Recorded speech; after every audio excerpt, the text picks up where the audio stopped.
When my lawyer confirmed I'd inherited $10 million, I did something strange. I didn't call my son Ryan to celebrate. I called him crying.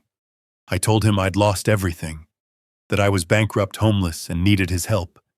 He said, "Of course, Dad, come stay with us. We'll take care of you." But when I showed up at his $1 million house the next morning, the scene that greeted me, it wasn't a welcome party. It was a conspiracy.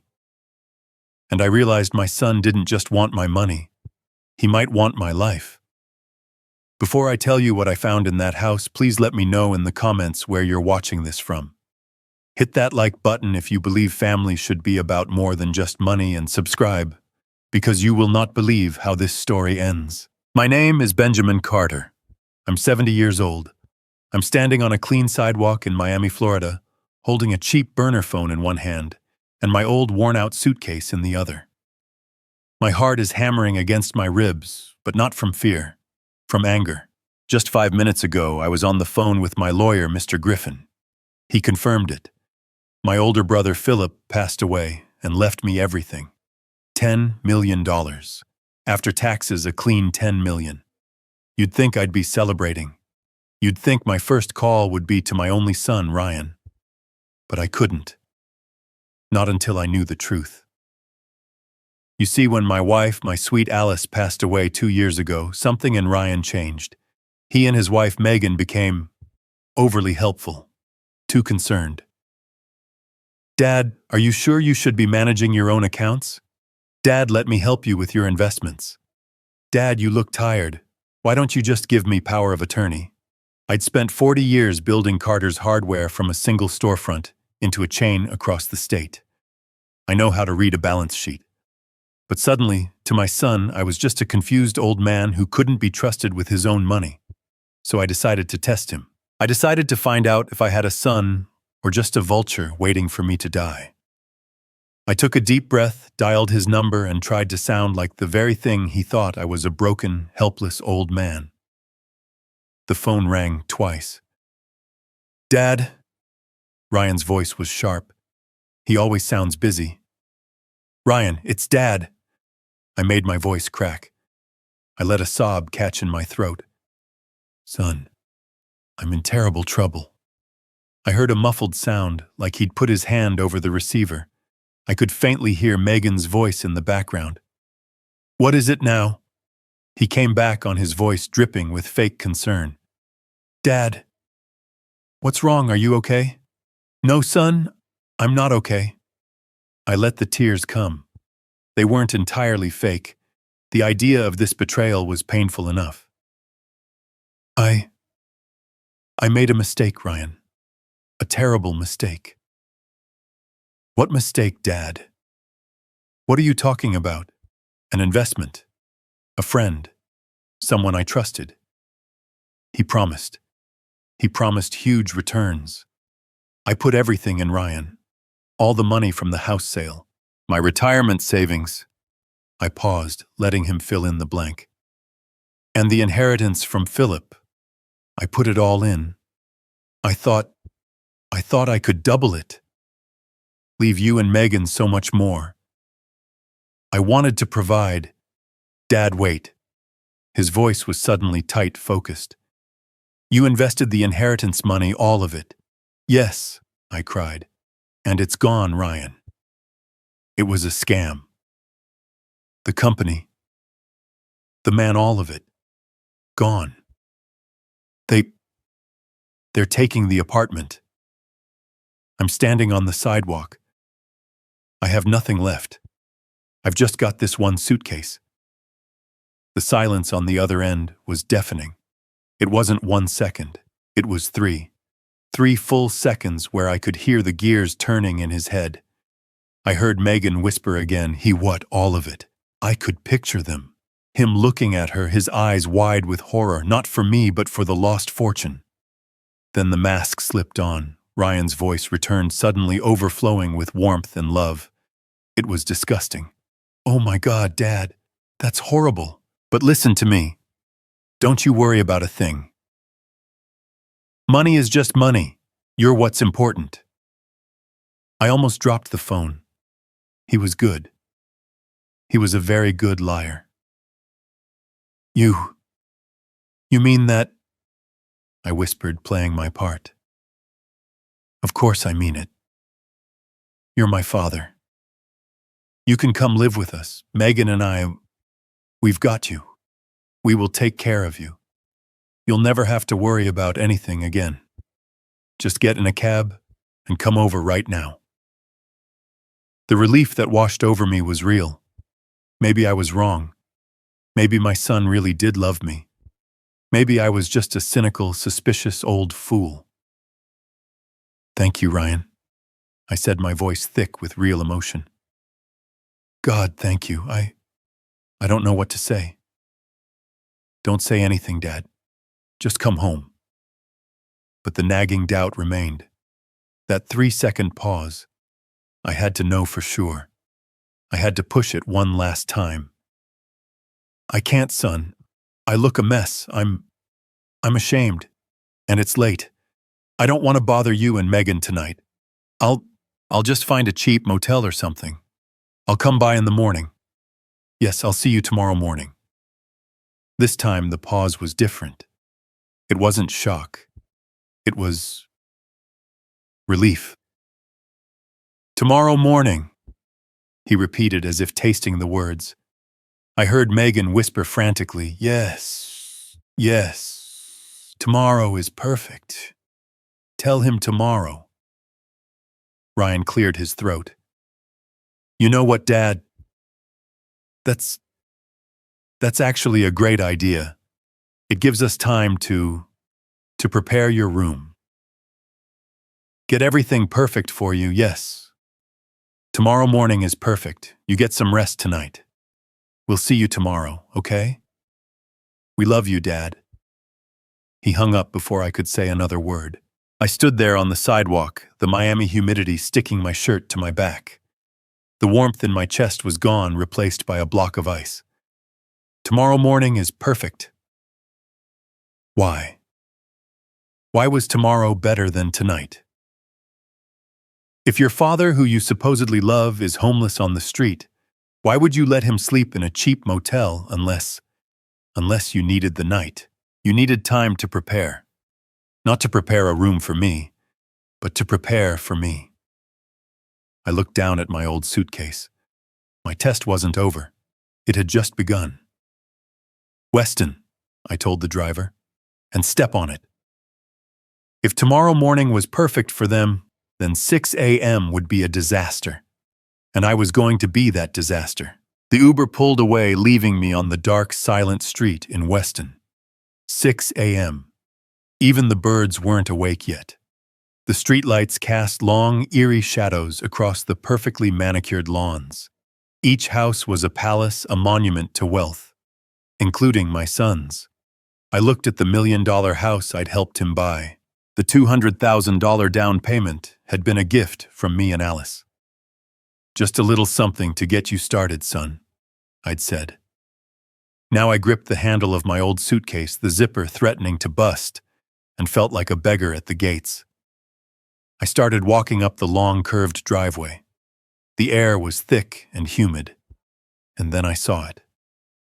Parked just shy of the 3-car garage hidden from the street was a truck, not a pickup, a full-sized 20-foot moving van. The side of it said movers.com in big, bright orange letters. My blood went cold. A moving van. At 6 in the morning. My mind raced. Were they moving? Why hadn't they told me? Maybe that was the reason they needed the night. To pack. But why sell the house? I walked faster, my suitcase wheels rattling loudly on the stone pavers. As I rounded the corner of the garage, I saw them. The garage door was wide open. 2 men built like refrigerators were carefully maneuvering a large piece of furniture out into the dim morning light. My heart stopped. It wasn't a sofa. It wasn't a table. It was Alice's rocking chair. The oak rocker I had bought for her on our 40th anniversary. The one she sat in every single evening reading her novels. The one she rocked Ryan in when he was just a baby. It was the last piece of her I had. I'd given it to Ryan after the funeral thinking he would cherish it. Stop! The word tore out of my throat, a dry, cracked scream. Put that down! What are you doing with that? The two movers froze, startled. One of them nearly dropped his end. Hey man, we're just… I didn't let him finish. I dropped my suitcase. It clattered to the ground. I ran. I wasn't a 70-year-old man anymore. I was a husband, a father, and I was furious. I shoved past them, not caring, and burst through the open garage door into the utility room. Ryan, Megan. I ran into the main house, into the grand foyer that I had once admired, and I almost passed out. It was empty. The house was completely, utterly empty. I stood there, gasping for breath. The living room to my left, where my grandfather's portrait used to hang over the marble fireplace. Bare walls. White sterile gaps where the paintings had been. The floor where a priceless Persian rug used to be. Just cold tile. The dining room. The massive mahogany table I'd given them as a wedding gift. Gone. The crystal chandelier. Gone, replaced by a bare bulb hanging from a wire. The house echoed. My own breathing sounded like a storm. It smelled of nothing. Of cleaning solution and paint. They had wiped the entire place clean. And then I heard her. I don't care what he offered. The voice came from the kitchen. I walked forward, my legs feeling like lead. Megan, my daughter-in-law. She was standing at the center of the massive empty kitchen, illuminated by the harsh fluorescent lights above. She was wearing a silk robe and holding a cordless phone to her ear. She was facing away from me, yelling at someone. Just sell it. Sell the electronics. Sell the patio furniture. Sell everything before noon. We need that money liquid today. She turned, maybe hearing my step. She saw me. She didn't gasp. She didn't look surprised. Her face went through a rapid, terrifying transformation. It wasn't the panic of being caught in a simple lie. It was the pure, unadulterated terror of a master plan collapsing. Her eyes widened. Her mouth fell open, and the phone slipped from her fingers, clattering loudly onto the granite countertop. Ben! She shrieked, her voice a pitch higher than I'd ever heard it. Oh my God, you… What are you doing here? You said tomorrow morning? Dad, Ryan yelled. He wasn't running to me. He was running at me. He skidded to a halt on the empty tile floor, his face pale and clammy. He was wearing an expensive silk pajama set, the kind I knew Megan picked out, and his hair was sticking up in sweaty clumps. He looked like he'd seen a ghost. Dad, you're early? He stammered. His eyes darting from me to Megan, then to the empty spaces where his life used to be. I'm right on time for whatever this is, I said, my voice low. Megan said you were selling everything. What about Alice's chair? I saw them carrying it out. Ryan visibly flinched at the mention of his mother. Good. He should. He suddenly burst into a laugh. It was a terrible sound, high-pitched and cracking. Oh, that Dad, you weren't supposed to see this. It's a surprise. He grabbed Megan, who was still frozen by the kitchen counter, and pulled her into an awkward side hug. She looked at him like he was insane. We were making a surprise, weren't we, honey? He prompted, squeezing her arm too tightly. Megan, catching his cue, forced a watery, unconvincing smile. A surprise, yes. For you, Ben, a welcome home surprise. I just stared at them. I looked around the echoing empty foyer. A surprise by emptying the entire house. You sold the rugs. We're redecorating, Ryan announced, spreading his arms wide as if presenting a masterpiece instead of an empty void. We're renovating for you. We wanted everything to be perfect for when you moved in. A fresh start, right? New paint, new furniture. The whole deal. Renovating, I repeated, letting the word hang in the air. By selling my late wife's rocking chair to movers.com, Ryan's smile faltered. Well, Yeah, Dad. That, that old thing it was. It was just taking up space in the garage. We figured, out with the old in with the new. Megan nodded eagerly, finding her footing in the lie. We're going for a more minimalist modern look, Ben. That chair. It clashed. It was very dark. Clashed. My 40th anniversary gift to my wife. The chair I sat in holding her hand during her last few weeks. It clashed.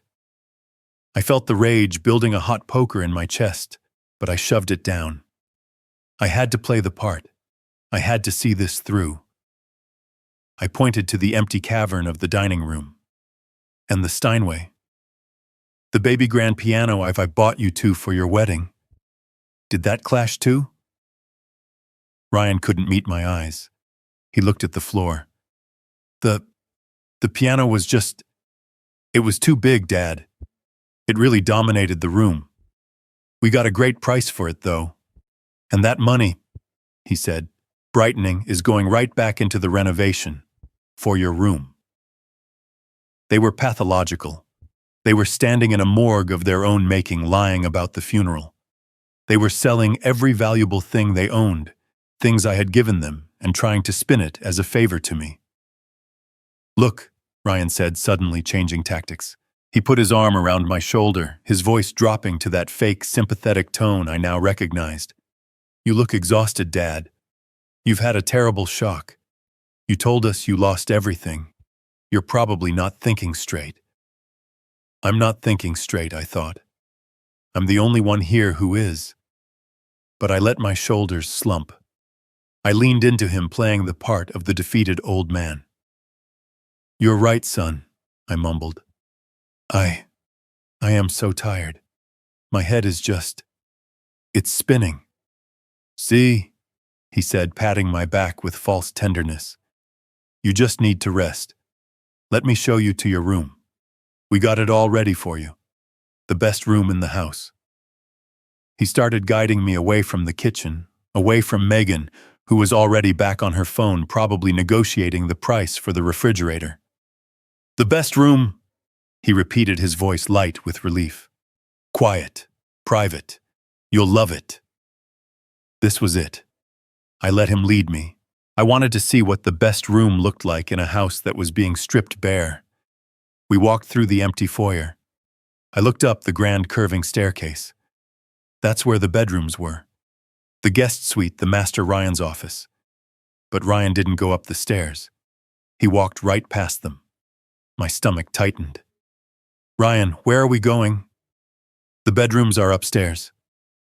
Oh, I know, Dad, he said with that terrible, bright cheerfulness. But we're painting up there. The fumes. You can't sleep with those fumes, not with your health. No, we set you up somewhere much better, much more private. He led me down the hallway, past the powder room, past the pantry, to a single narrow door at the very end of the hall. A door I only ever saw the housekeeper use. He put his hand on the knob. It wasn't the door to the guest suite.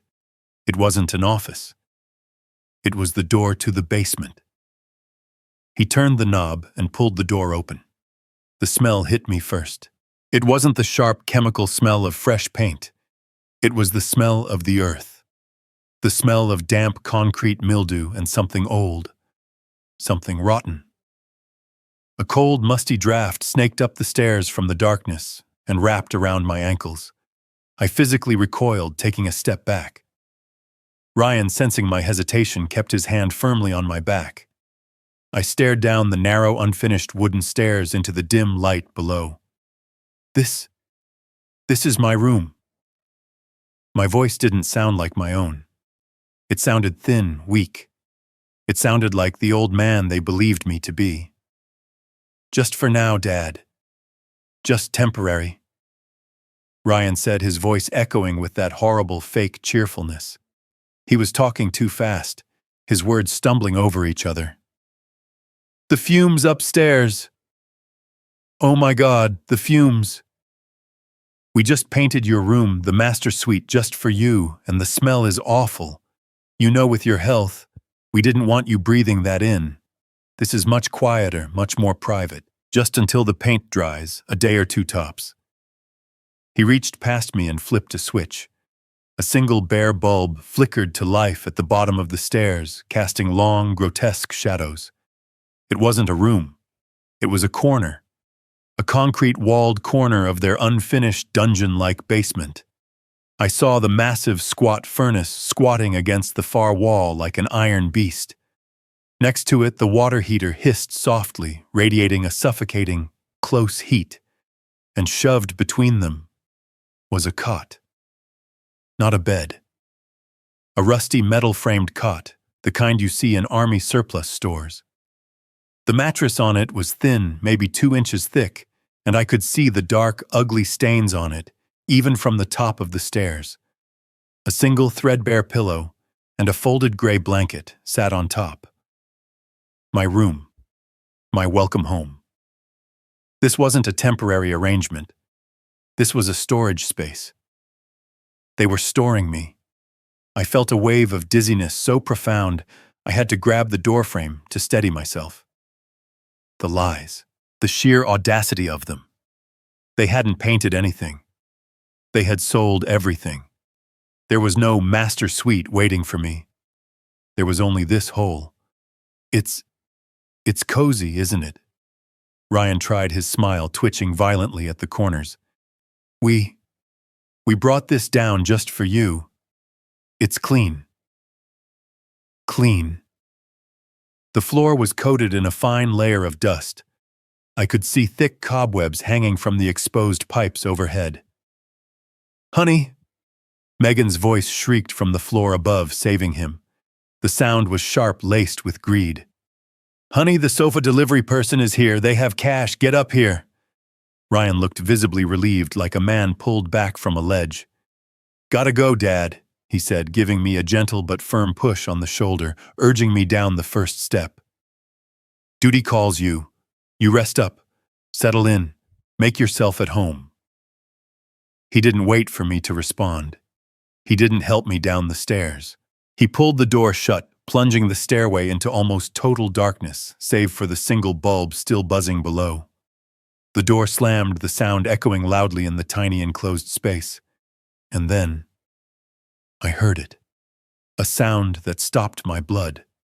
A sound that confirmed every dark suspicion, every terrible fear I'd had since that phone call. It wasn't the soft click of a doorknob latching.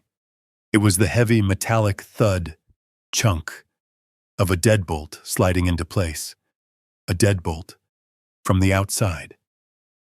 I froze, one foot hovering over the second step. I waited, listening. I heard his footsteps hurrying away down the hall, then muffled voices, then the sound of Megan laughing. Laughing. They hadn't just put me in the basement. They hadn't just lied to me. They had locked me in. They had locked me in like an animal, or a prisoner. I slowly walked down the rest of the steps, my hand gripping the rough, splintery rail. I reached the bottom and walked over to the cot. I sat down. The springs screamed in protest.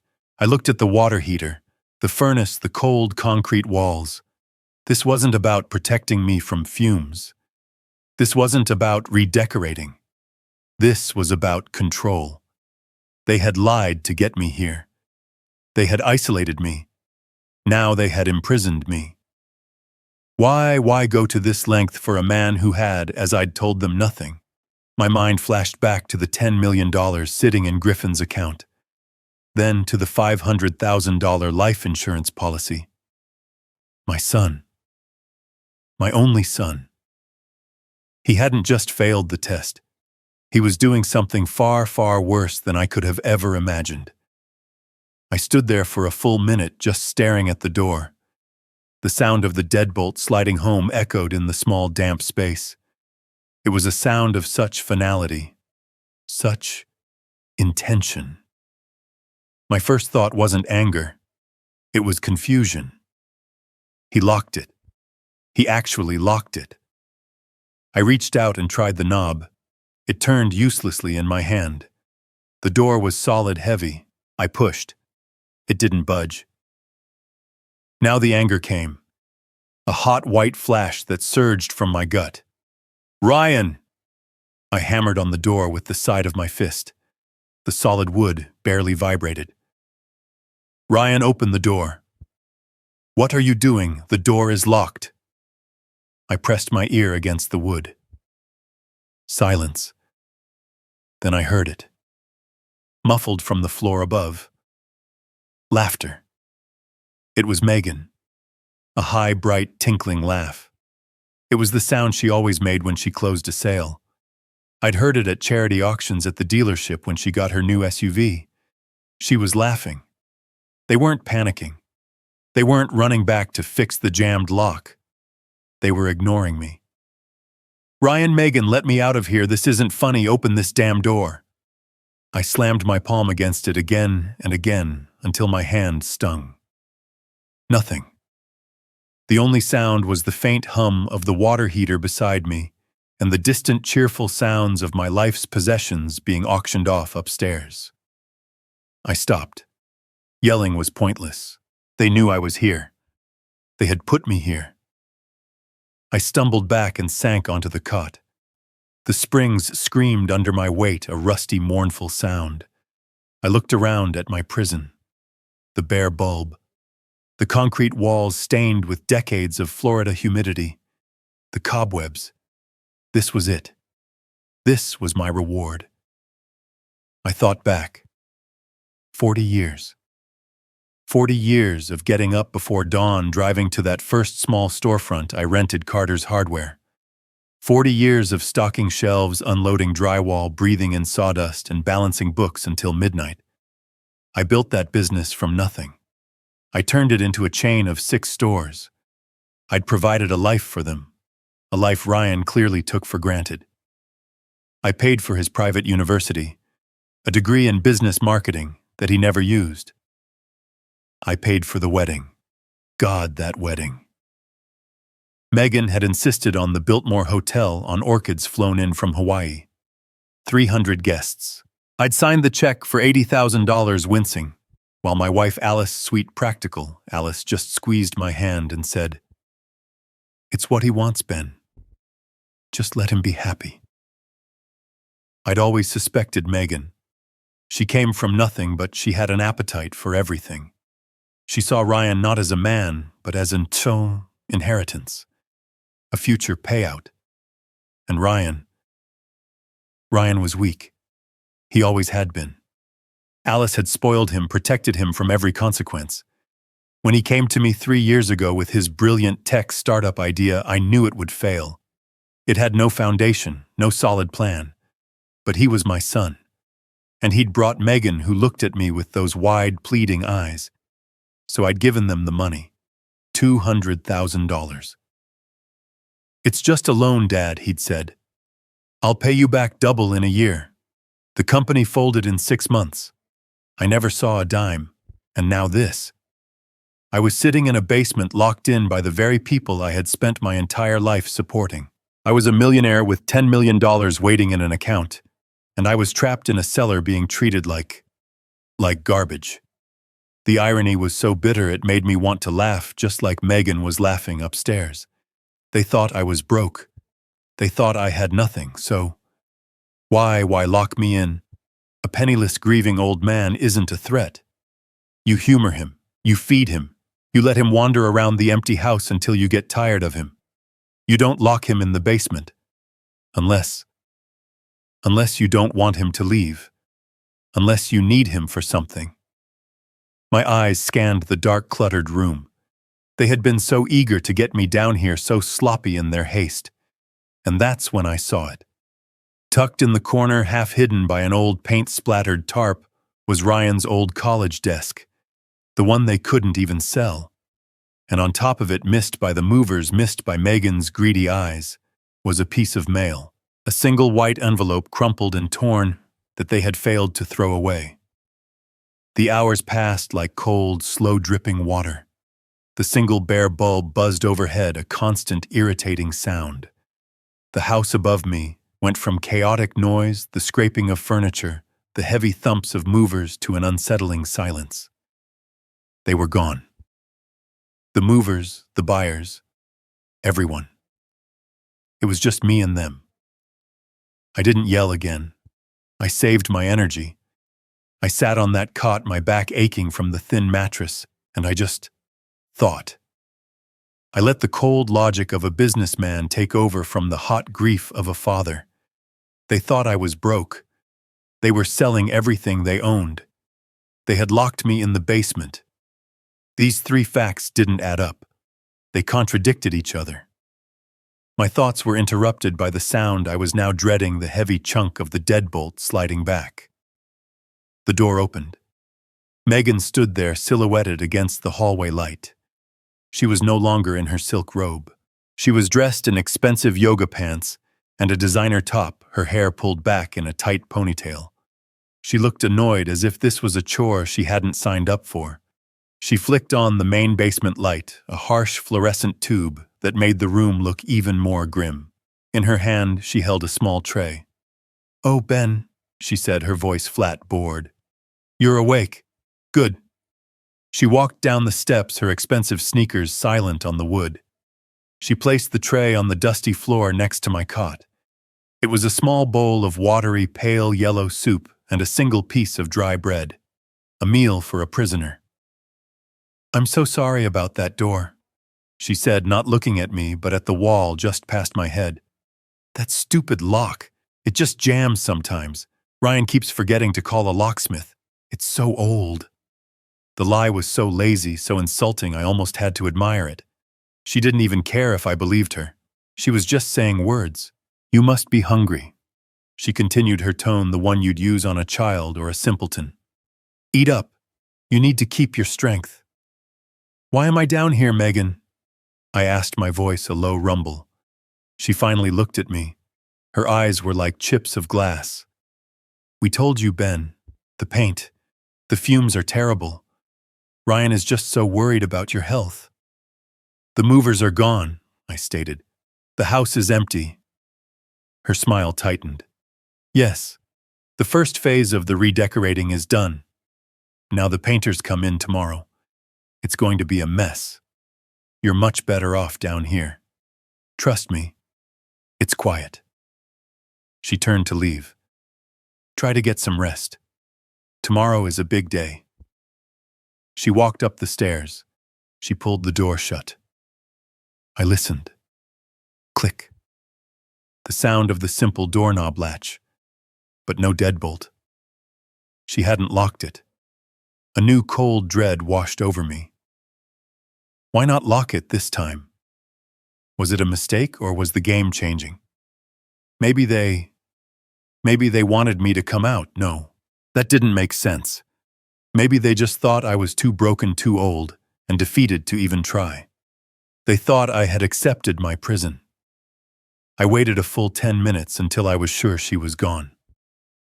I pushed the foul-smelling soup away with my foot. I wasn't eating their poison. My eyes scanned the room again. That dusty old desk in the corner. That crumpled envelope. I got up from the cot, my bones protesting. I walked over to the desk. Ryan's old college textbooks were piled on it, thick with dust. And there it was. An envelope from SunTrust Bank, their mortgage lender. It was addressed to Ryan and Megan Carter. It had been torn open, read, and then carelessly tossed aside. They had missed it in their panicked clean-out. My hands were shaking as I pulled out the single folded sheet of paper. I didn't even need to read the whole thing. The words at the top in big, bold red letters said it all. Final foreclosure notice. I sank into the rickety wooden chair by the desk, my legs giving out. I read the details, my blood turning to ice. They hadn't paid their mortgage in 6 months. They owed the bank a staggering amount in arrears. The bank had scheduled a public auction. The date of the auction was in 14 days. It all clicked into place, but in the wrong way. The moving van. The selling of the piano, the sofa, Alice's chair. It wasn't a renovation. It was a liquidation. They were broke. Utterly, completely destitute. They were selling every last thing they owned for cash before the bank seized the house. But that made no sense. My original question came back hitting me like a freight train. If they were the ones who were broke, why lock me up? Why in God's name would you invite a homeless, penniless 70-year-old man another mouth to feed into your home just days before you were about to be thrown out onto the street yourself? It was illogical. It was insane. Unless they didn't think I was a burden. Unless they thought I was the solution. They needed something from me. Something they thought a broke, desperate old man would willingly sign away. I didn't sleep. I couldn't. I sat on that musty cot, in the buzzing silence of the basement, the foreclosure notice clutched in my hand. It was a puzzle and the pieces were all wrong. One, they were broke. Not just tight on cash broke, but lose the house in 14 days broke. Two, they were liquidating everything. Selling the piano, the furniture, even Alice's chair for fast cash before the bank seized it all. 3. They had invited me, a supposedly homeless, penniless 70-year-old man, to come live with them. These three facts couldn't exist together. You don't take on more burden when you're sinking. You don't offer a room to your destitute father when you won't even have a roof over your own head in 2 weeks. It was insane. I replayed the phone call. Ryan's 3-second hesitation when I said I was broke. His relief when I said I'd come tomorrow. They hadn't taken me in despite being broke. They had taken me in because I was broke. They needed me for something. They needed the one thing a desperate homeless old man has left: his identity, his signature. The house above me was silent for hours. I heard them go to bed. The house creaked. The water heater next to me gave a loud groan, and then fell silent. I must have dozed off sitting upright, because I was jolted awake by new sounds. Footsteps, pacing, right above my head in the kitchen. Then voices, not yelling, whispering. The sound was urgent, frantic. I slid off the cot, my joints screaming in protest. I crept to the bottom of the stairs and pressed my ear against the cold, solid wood of the locked door. The sound was clearer here. It was Ryan and Megan. They were having a fight. "Don't know why you're whispering, he's asleep down there." That was Megan. Her whisper was like a snake's hiss, sharp and terrified. "Because he's not deaf, Megan. Just keep your voice down." That was Ryan. "It's all under control." "Under control," she hissed back. "Ryan, that was the bank's final notice. We have 14 days. The movers took everything of value. We have maybe $20,000. That's not enough to stop this. They're going to auction our house. It will be enough." Ryan's voice was low, hard, and cold. I'd never heard him use this tone before. "It's a bridge. It's just to keep us going until the real money comes in." "What real money, Ryan? What are you talking about?" "Your startup failed. We have nothing." "We have him," Ryan said. I felt my blood freeze. "The consultant Slater, he's coming tomorrow," Ryan continued. "I told you it's all arranged. The paperwork is ready. All Dad has to do is sign." "Sign what? What if he won't? What if he reads it?" Megan was practically hyperventilating. "He'll sign, Megan. He's a broken old man. He thinks he's a burden. He'll sign whatever I put in front of him if he thinks it will help us." "But what is it, Ryan?" "You never told me exactly what it is."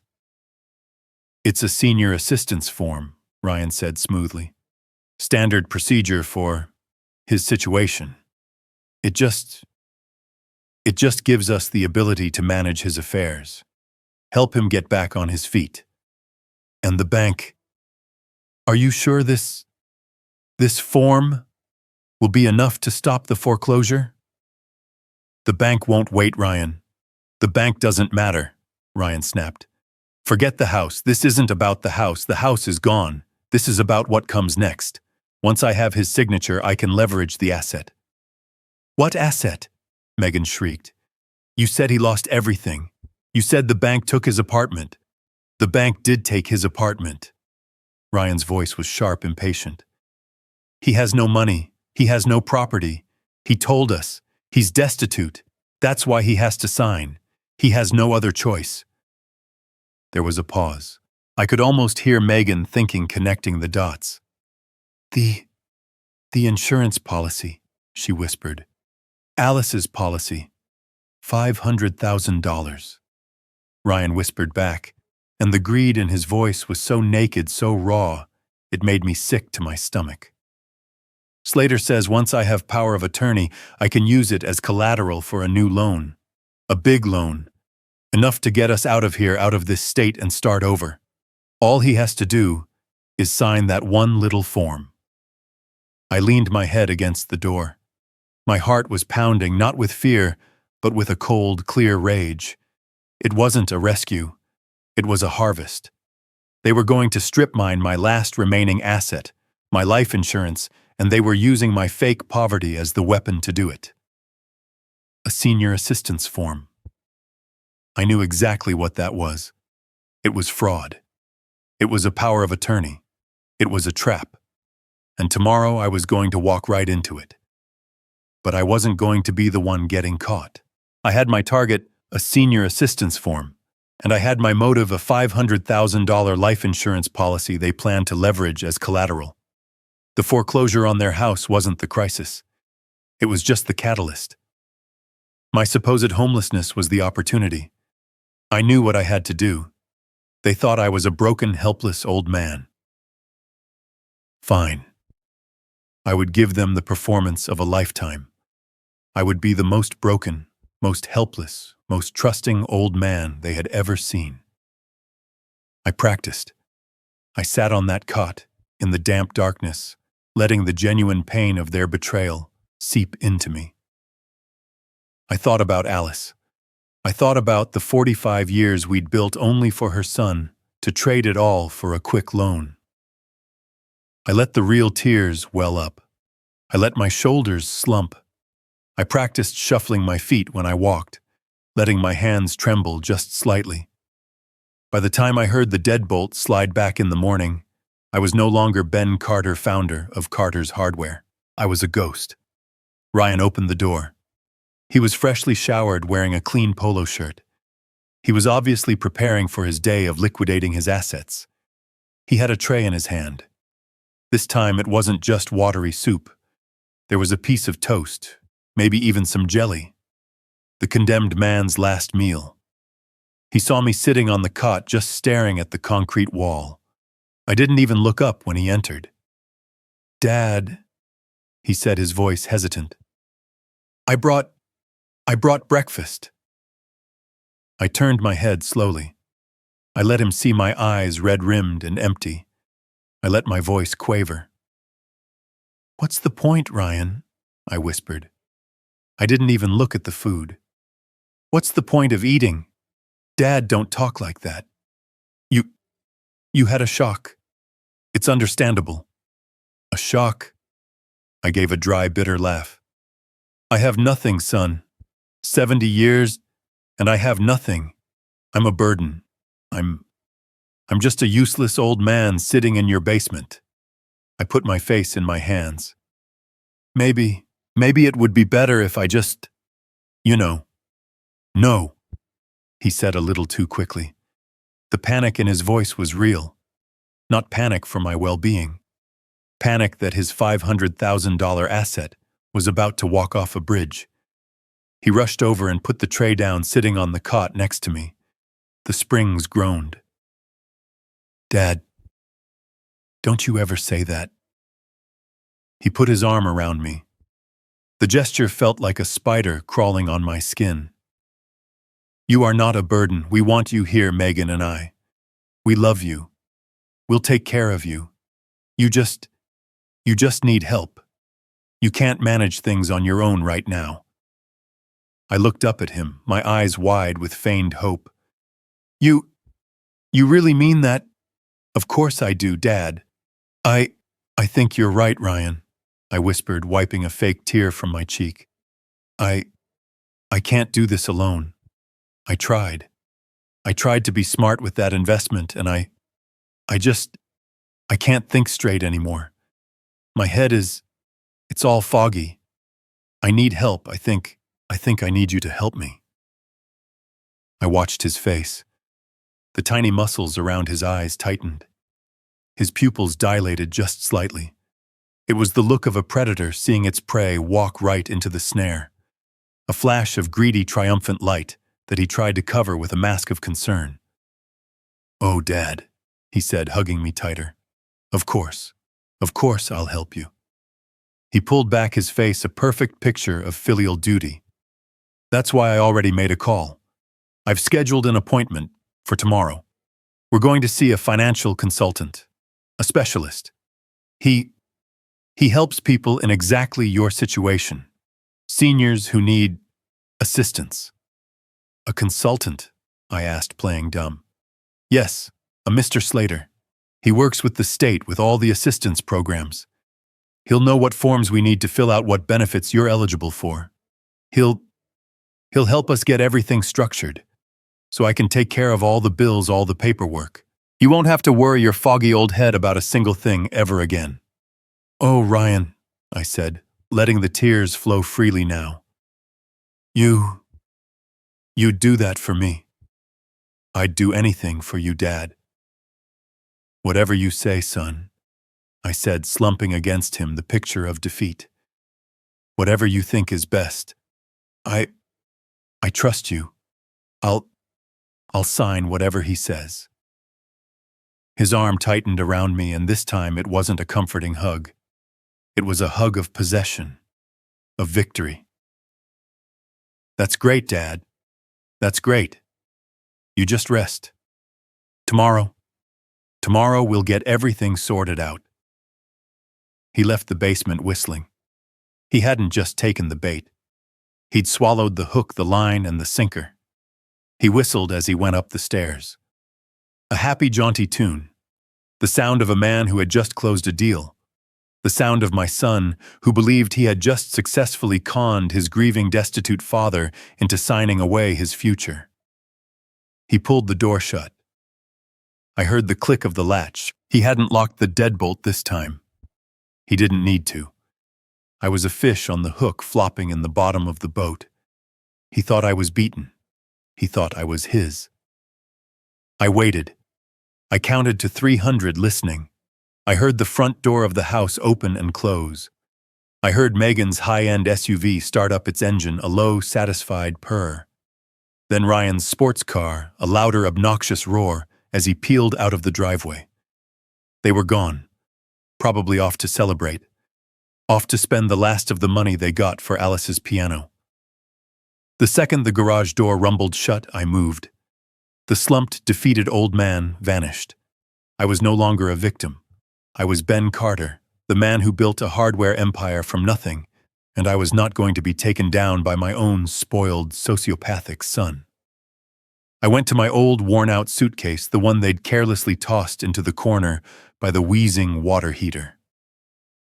I knelt, my 70-year-old knees protesting on the cold concrete. I tore at the lining in the back, a flap I'd glued down myself years ago for emergencies just like this. Taped to the hard shell was my real emergency kit. A burner phone, an old-school anonymous flip phone, and a prepaid credit card with a $5,000 limit. They knew nothing about either of them. I flipped the phone open. The small green screen glowed a beacon in the dim basement. I had one call to make. My lawyer for 30 years. Mr. Griffin. Griffin wasn't a family lawyer you called for wills. He was a shark. He was the man I hired when I had to sue suppliers who tried to cheat me. He was the man who ate breach of contract lawsuits for breakfast. And I was about to tell him where the blood was. He answered on the second ring, his voice always crisp, impatient like a freshly printed dollar bill. "Griffin speaking." "Griffin, it's Ben Carter." I kept my voice low, a habit even though the house was empty. "I'm at Ryan's house.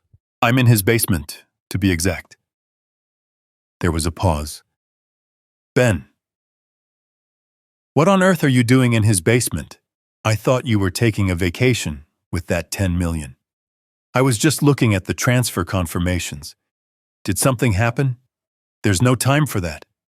I said, standing up, beginning to pace the small, dusty patch of clear floor. Griffin, they're about to go bankrupt.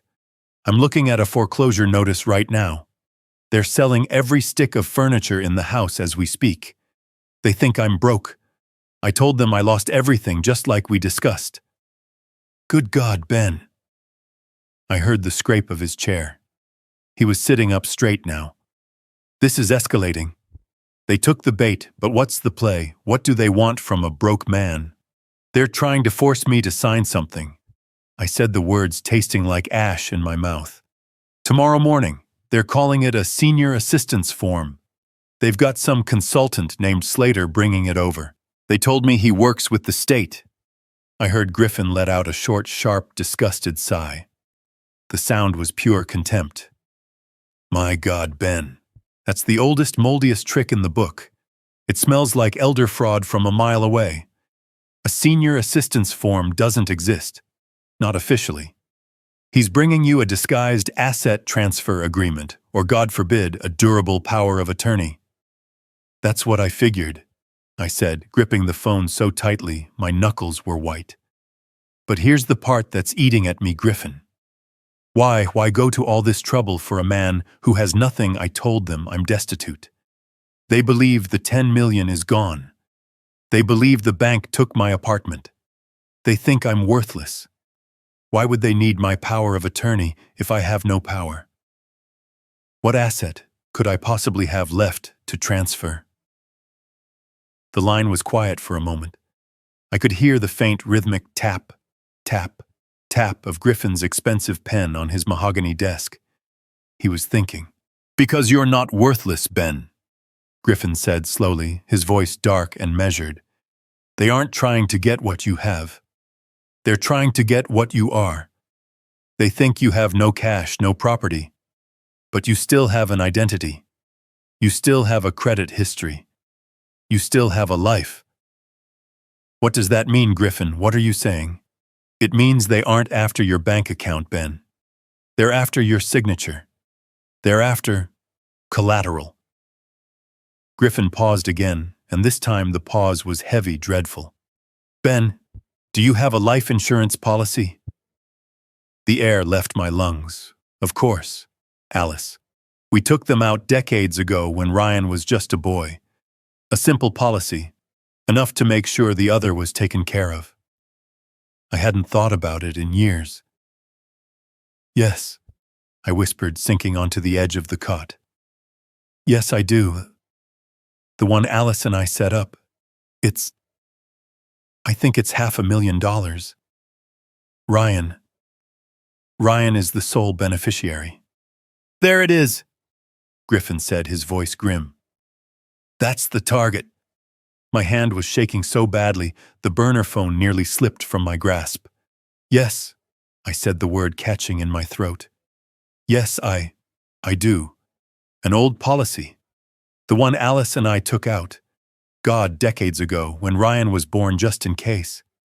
And who, Griffin asked, his voice low and deadly serious, is the beneficiary? Ryan, I whispered. He's the sole beneficiary. It's $500,000. There it is, Griffin said. The words landed like a judge's gavel. That's the asset. That's the target. But, Griffin, how? I was struggling to keep up.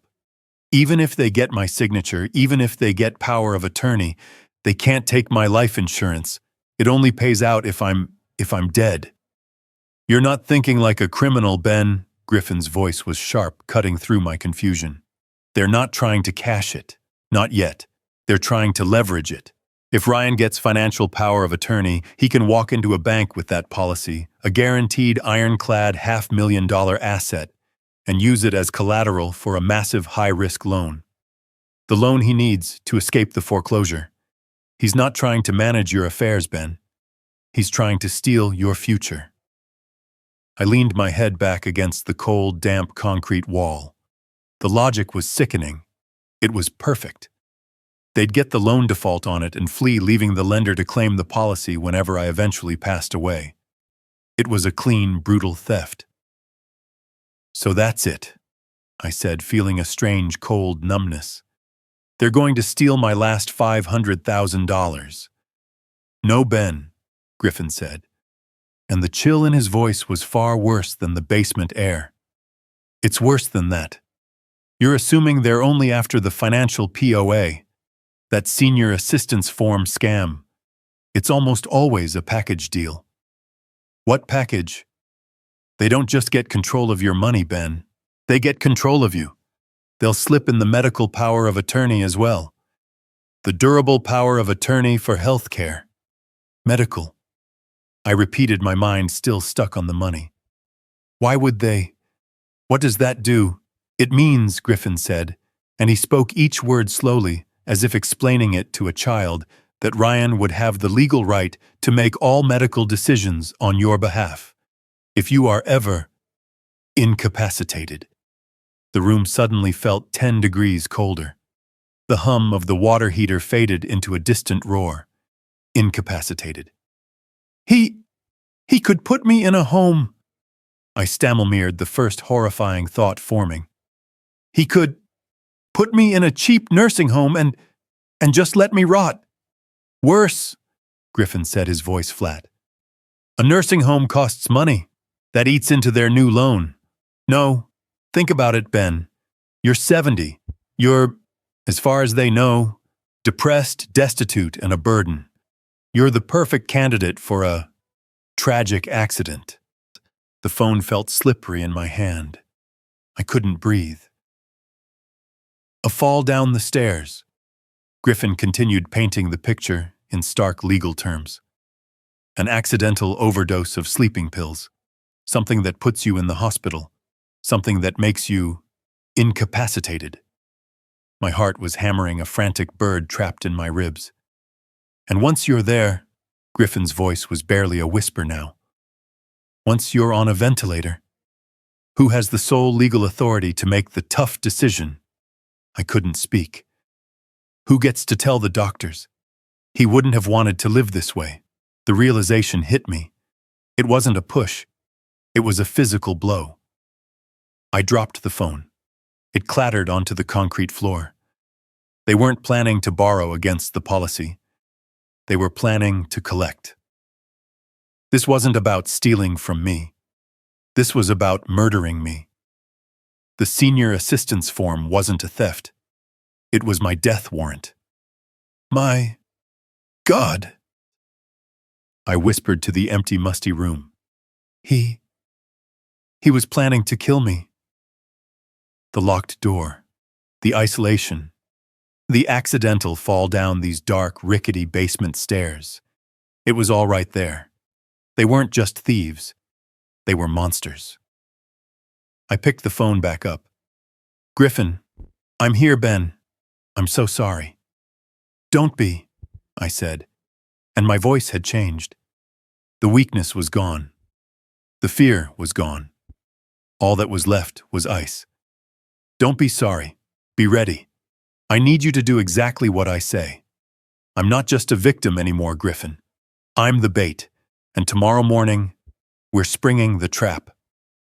This wasn't about my money anymore. This wasn't even about my pride. This was about my life, and I was going to fight for it. I need proof, Griffin.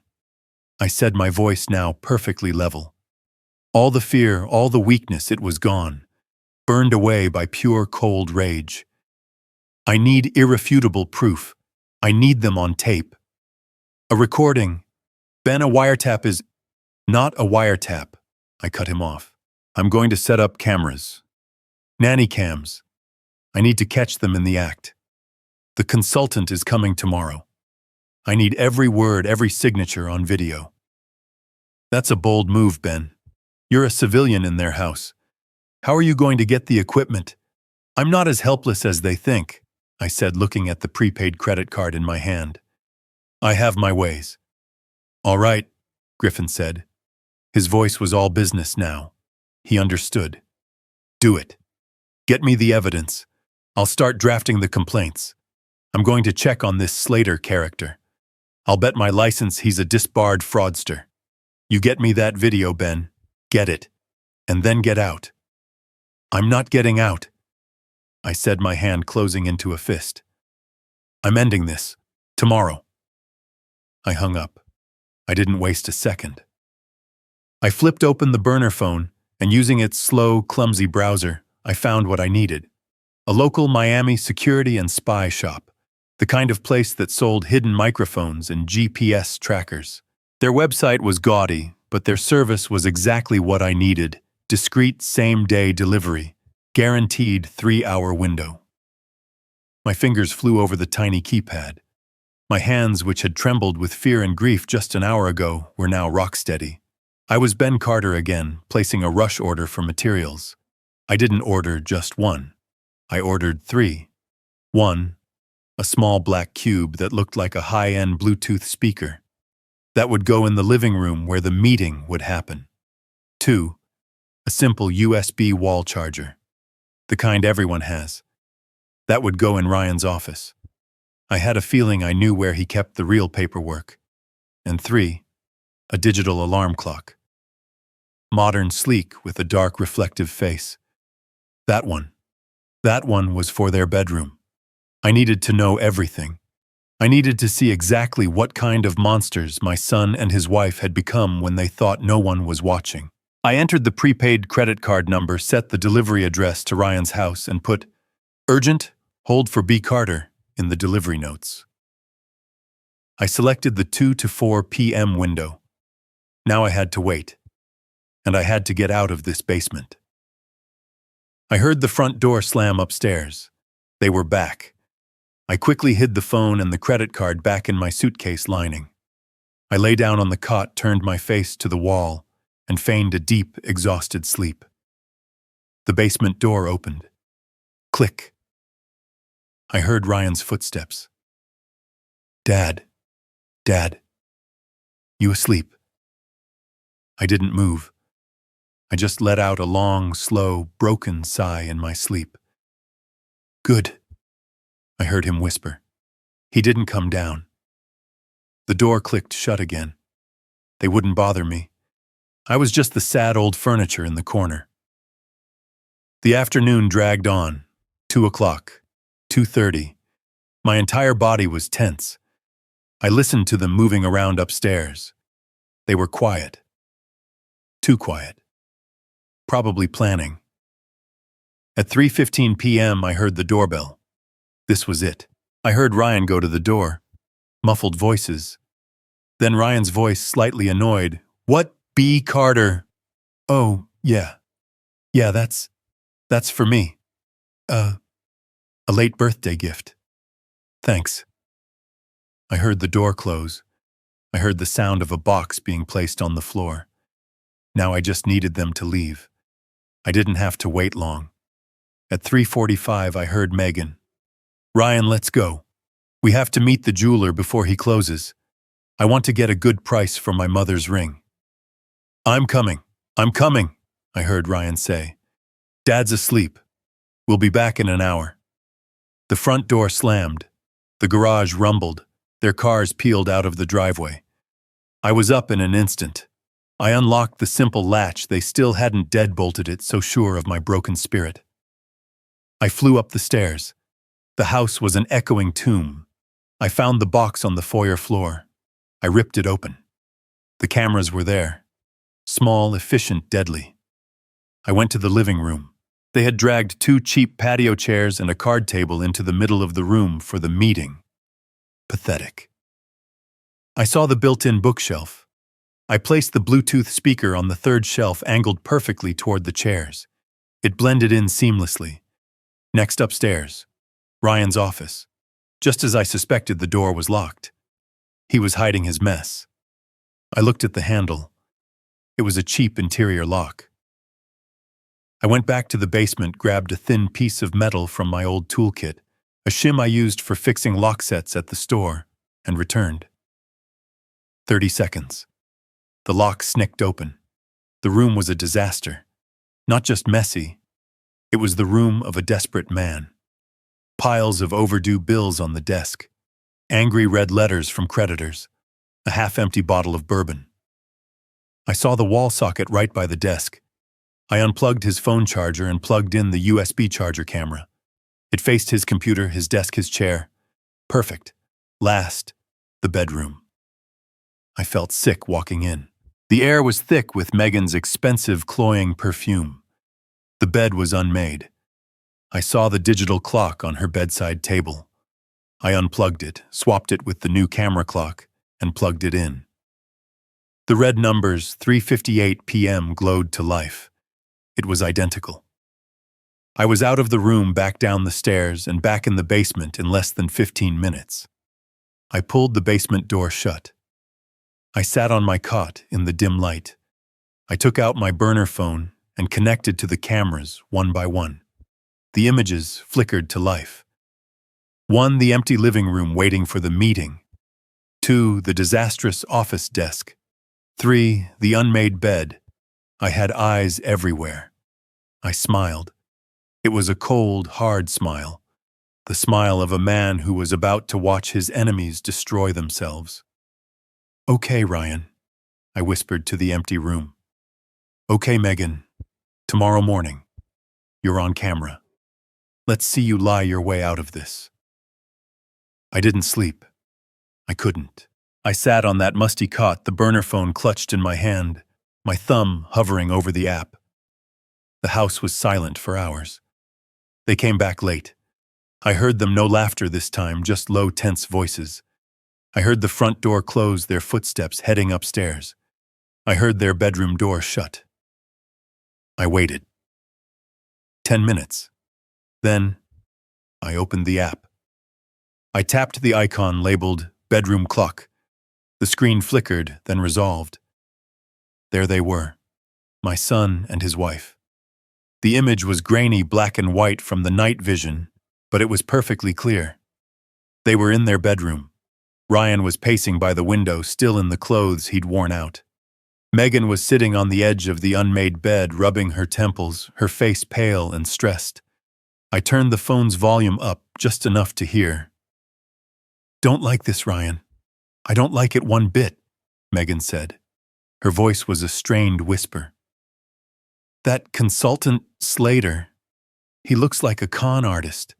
"He is a con artist, Megan," Ryan snapped, not even looking at her. "That's why I hired him. He's a professional. He'll get it done.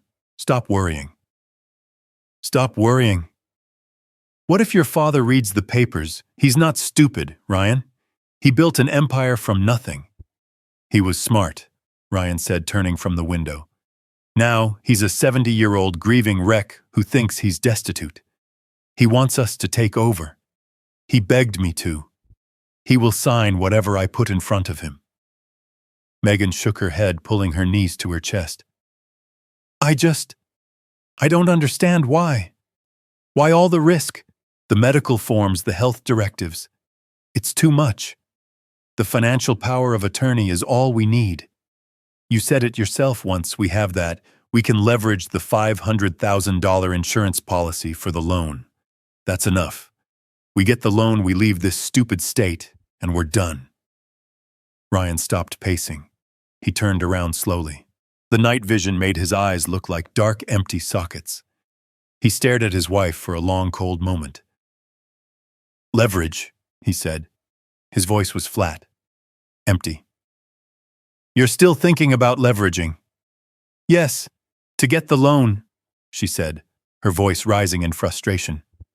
"What else is there? It's $500,000. Ryan actually laughed. It was a short, sharp, ugly sound that made the hair on my arms stand up. "A loan, Megan. A loan has to be paid back. A loan is just more debt. You're thinking so small. You're pathetic." Megan looked stung.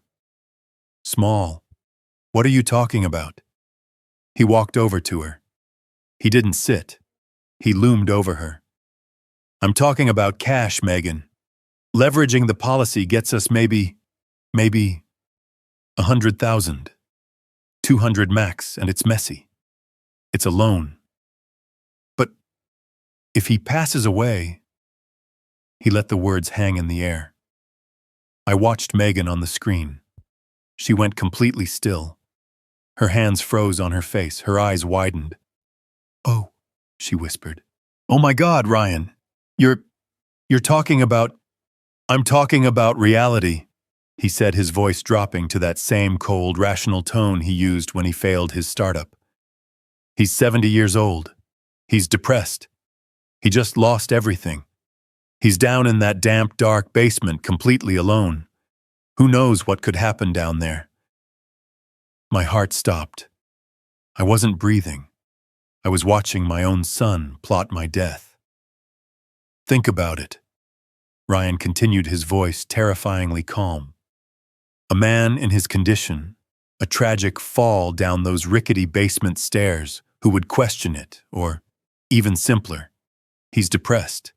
He accidentally takes too many of his heart pills. It's a tragedy, a terrible, terrible tragedy. Megan was shaking her head, whispering, "No, no, no." We'd be so devastated, Ryan said, ignoring her, a sick, twisted fantasy playing out in his voice. We'd grieve. We'd hold a beautiful funeral. And then, we'd collect $500,000. Cash, untraceable. Clean. No loans. No running. We'd be set for life. He reached out and stroked her hair. All it takes is for him to sign that medical form tomorrow. The one that gives me the power to make his end-of-life decisions. I didn't realize I was holding my breath until it escaped me in a single silent gasp. The phone slipped from my hand. It didn't fall. I caught it, but my hand was numb. My heart was a block of ice. This wasn't about theft. This wasn't about greed. This was about my murder. The senior assistant's form wasn't a trap. It was my death warrant. The locked door, the isolation, the accidental fall down these dark, rickety basement stairs. It was all right there. They weren't just thieves. They were monsters. My son, my own son, was planning to kill me.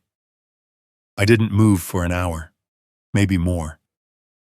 I just sat on that cot in the suffocating darkness, the video of my son plotting my death playing over and over in my mind, the casual way he said it. A tragic fall down those rickety basement stairs. The way Megan's weak "no, no, no" turned into silent, greedy acceptance. My son. My blood. The little boy I taught to ride a bike. The young man whose college tuition I paid. He was going to murder me. For money. The shock was a physical weight pressing down on my chest, making it hard to breathe. I felt a terrifying wave of grief wash over me, so strong I almost choked on it. I wasn't just losing my money. I wasn't just losing my son. I was losing my life. And then something else rose up. It was slow, cold, and heavy.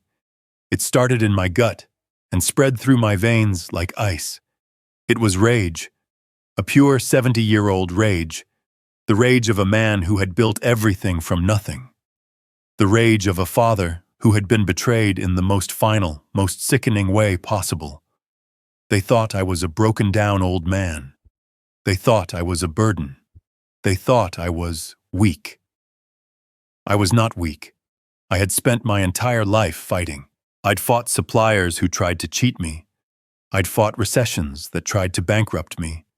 I'd fought a city council that tried to eminent domain my first store. I had won every single one of those fights. I would win this one. I waited until the digital clock on my phone showed 5:00 a.m. I waited until I heard the faint sounds of them moving around upstairs, probably getting coffee, preparing for their big day, preparing to kill their father. Then I picked up my burner phone. I pressed 1 on the speed dial. Griffin answered before the first ring finished. He must have been waiting. "Ben." "I have the tape," I said. My voice was a low growl. It sounded like gravel. "It's worse than we thought, Griffin. It's not just fraud. They're planning to kill me." Silence. I heard Griffin take a sharp, angry breath. "What did you say?" "I have them on camera. Last night. In their bedroom." Ryan was explaining the plan to Megan. How he needs my signature on the medical forms so he can make end-of-life decisions after I have a tragic accident. A fall down the stairs, an overdose, he said it. He said it all. Jesus Christ, Griffin whispered. Ben, I'm pulling you out of there. Right now, I'm calling 911. This is over. No, I said, my voice sharp. You will not call 911. Not yet. The consultant Slater is coming this morning. They're going to try to make me sign the papers. I want them to. I want them to walk right into the trap. I want every single one of them in that room when the hammer comes down. Ben, this is not a game. Griffin's voice was loud now, frantic. These people are trying to murder you. You can't sit at a table with them. Yes, I can, I said, and I felt a strange, cold calm settle over me. I'm not asking you, Griffin. I'm telling you. You're my lawyer. This is the plan. I want you to call the police. Your contacts. Not 911. I want a real team. I want them waiting parked just down the street. The meeting is at 10. I'll have the cameras recording everything. I'll have my phone on in my pocket. When I say the words, I'm ready to sign. That's the signal. They come in. No sirens, just come in and take them.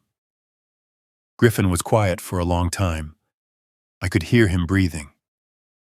You're sure about this, Ben? You're sure you want to be in that room? I looked at the picture of Alice I kept in my wallet.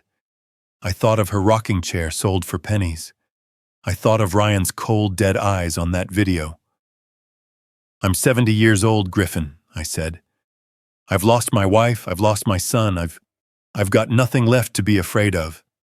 But I'll be damned if I let them win. I want to see their faces. I want to be sitting right there when they realize the confused old man just checkmated them. All right, Ben, Griffin said, his voice hard as steel.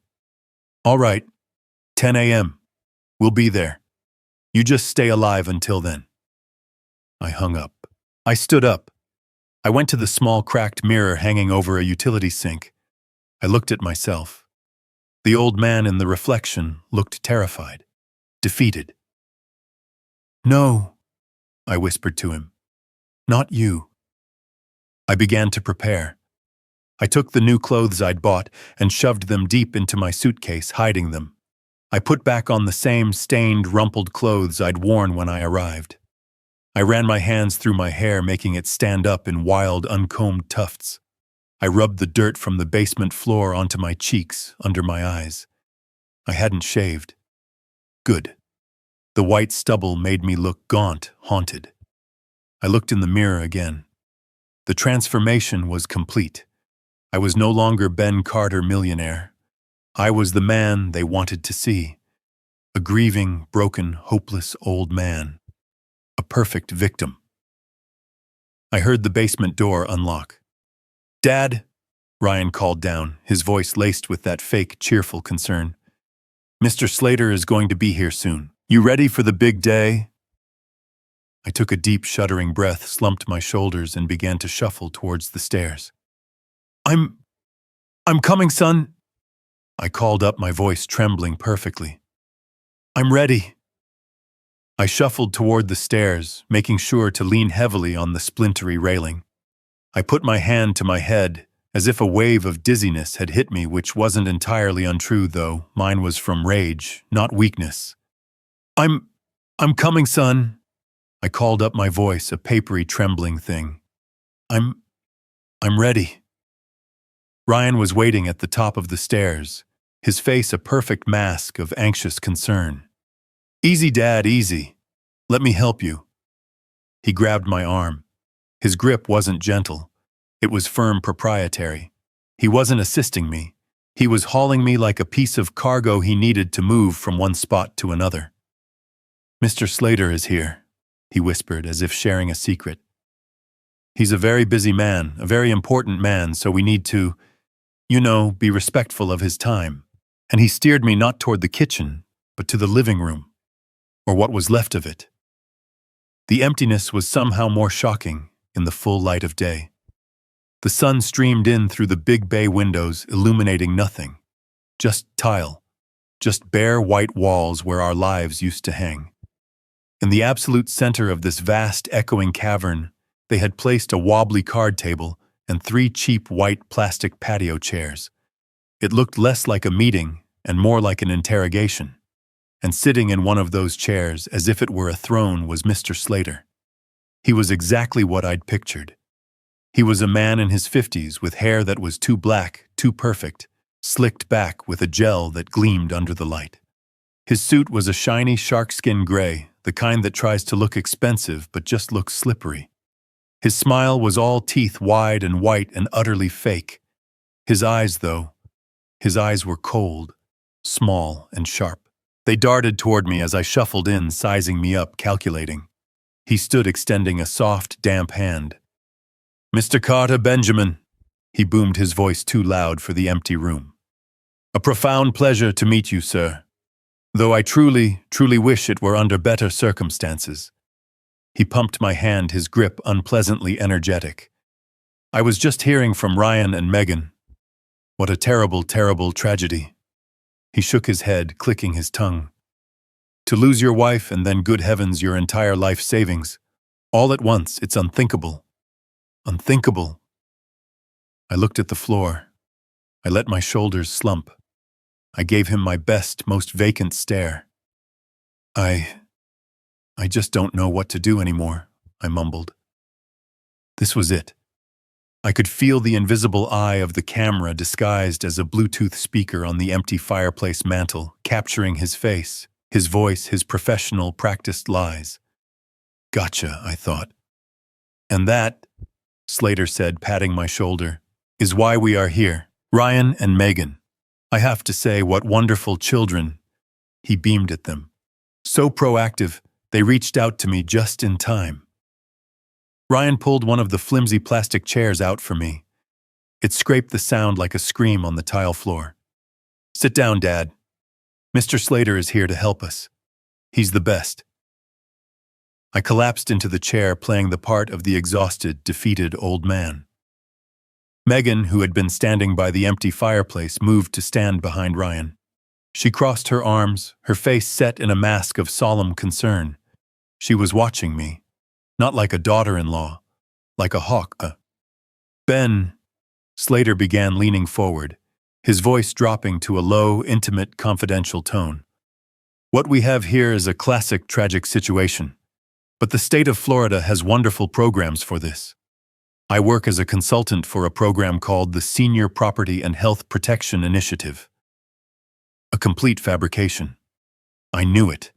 Griffin had confirmed it. "It's designed," he continued, "specifically for situations exactly like yours. It allows a trusted family member to step in and create a protective bubble around you." He tapped a thick stack of documents on the card table. They were bound in an official-looking blue cover. "Now, this is mostly legal boilerplate, Ben," he said, waving his hand dismissively, as if the details were just a bother. "Standard stuff. What this does in simple terms is it gives your son Ryan the authority to act on your behalf, to manage your debts, and most importantly, to handle any complicated medical decisions that might come up. It takes all the worry, all the stress right off your shoulders. You won't have to think about a single thing." He pulled an expensive, heavy-looking gold pen from his suit pocket. He clicked it. The sound was sharp, definitive in the empty room. He fanned the pages out, revealing a sea of fine print. "We just need your signature here." He tapped a bright yellow "Sign Here" sticker. "On the financial directive." He turned a page. "On the medical directive." He turned another. "Here, on the main asset transfer authorization. Just a few scribbles and you can go right back to resting. Ryan and Megan will handle everything from here on out." He slid the documents and the pen across the wobbly table. Ryan leaned in close. He put his hand on my shoulder. I could smell the faint, sour scent of last night's bourbon on his breath. "Just sign it, Dad," he whispered, his voice urgent, pleading. "It's time to let go. It's time to let us take care of you. Just sign it. Everything will be okay." Megan smiled from across the room. It wasn't a smile. It was the grin of a predator that had finally cornered its prey. I looked at the signature line. I looked at the pen. I reached out. My old weathered hand, trembled as it moved toward the pen. This part wasn't an act. My heart was pounding so hard I thought it would burst. I could feel all three of them, Ryan, Megan, Slater, holding their breath.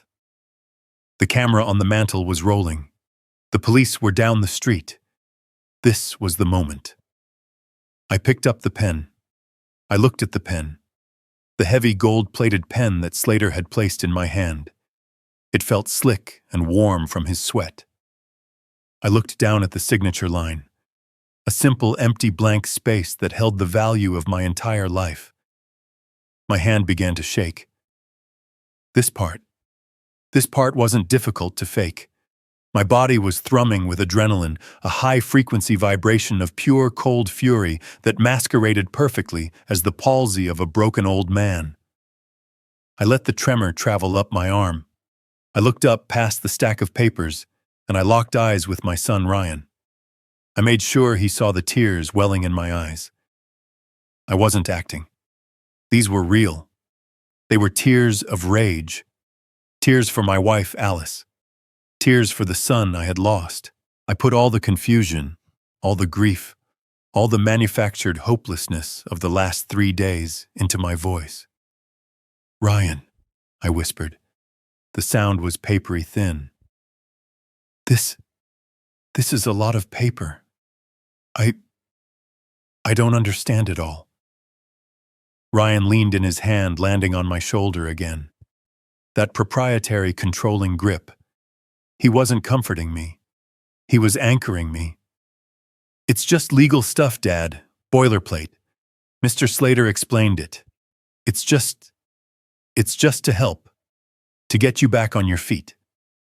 Slater, the shark-suited con artist, chimed in, his white-toothed smile fixed in place. It's just a formality, Benjamin. A simple measure to protect you.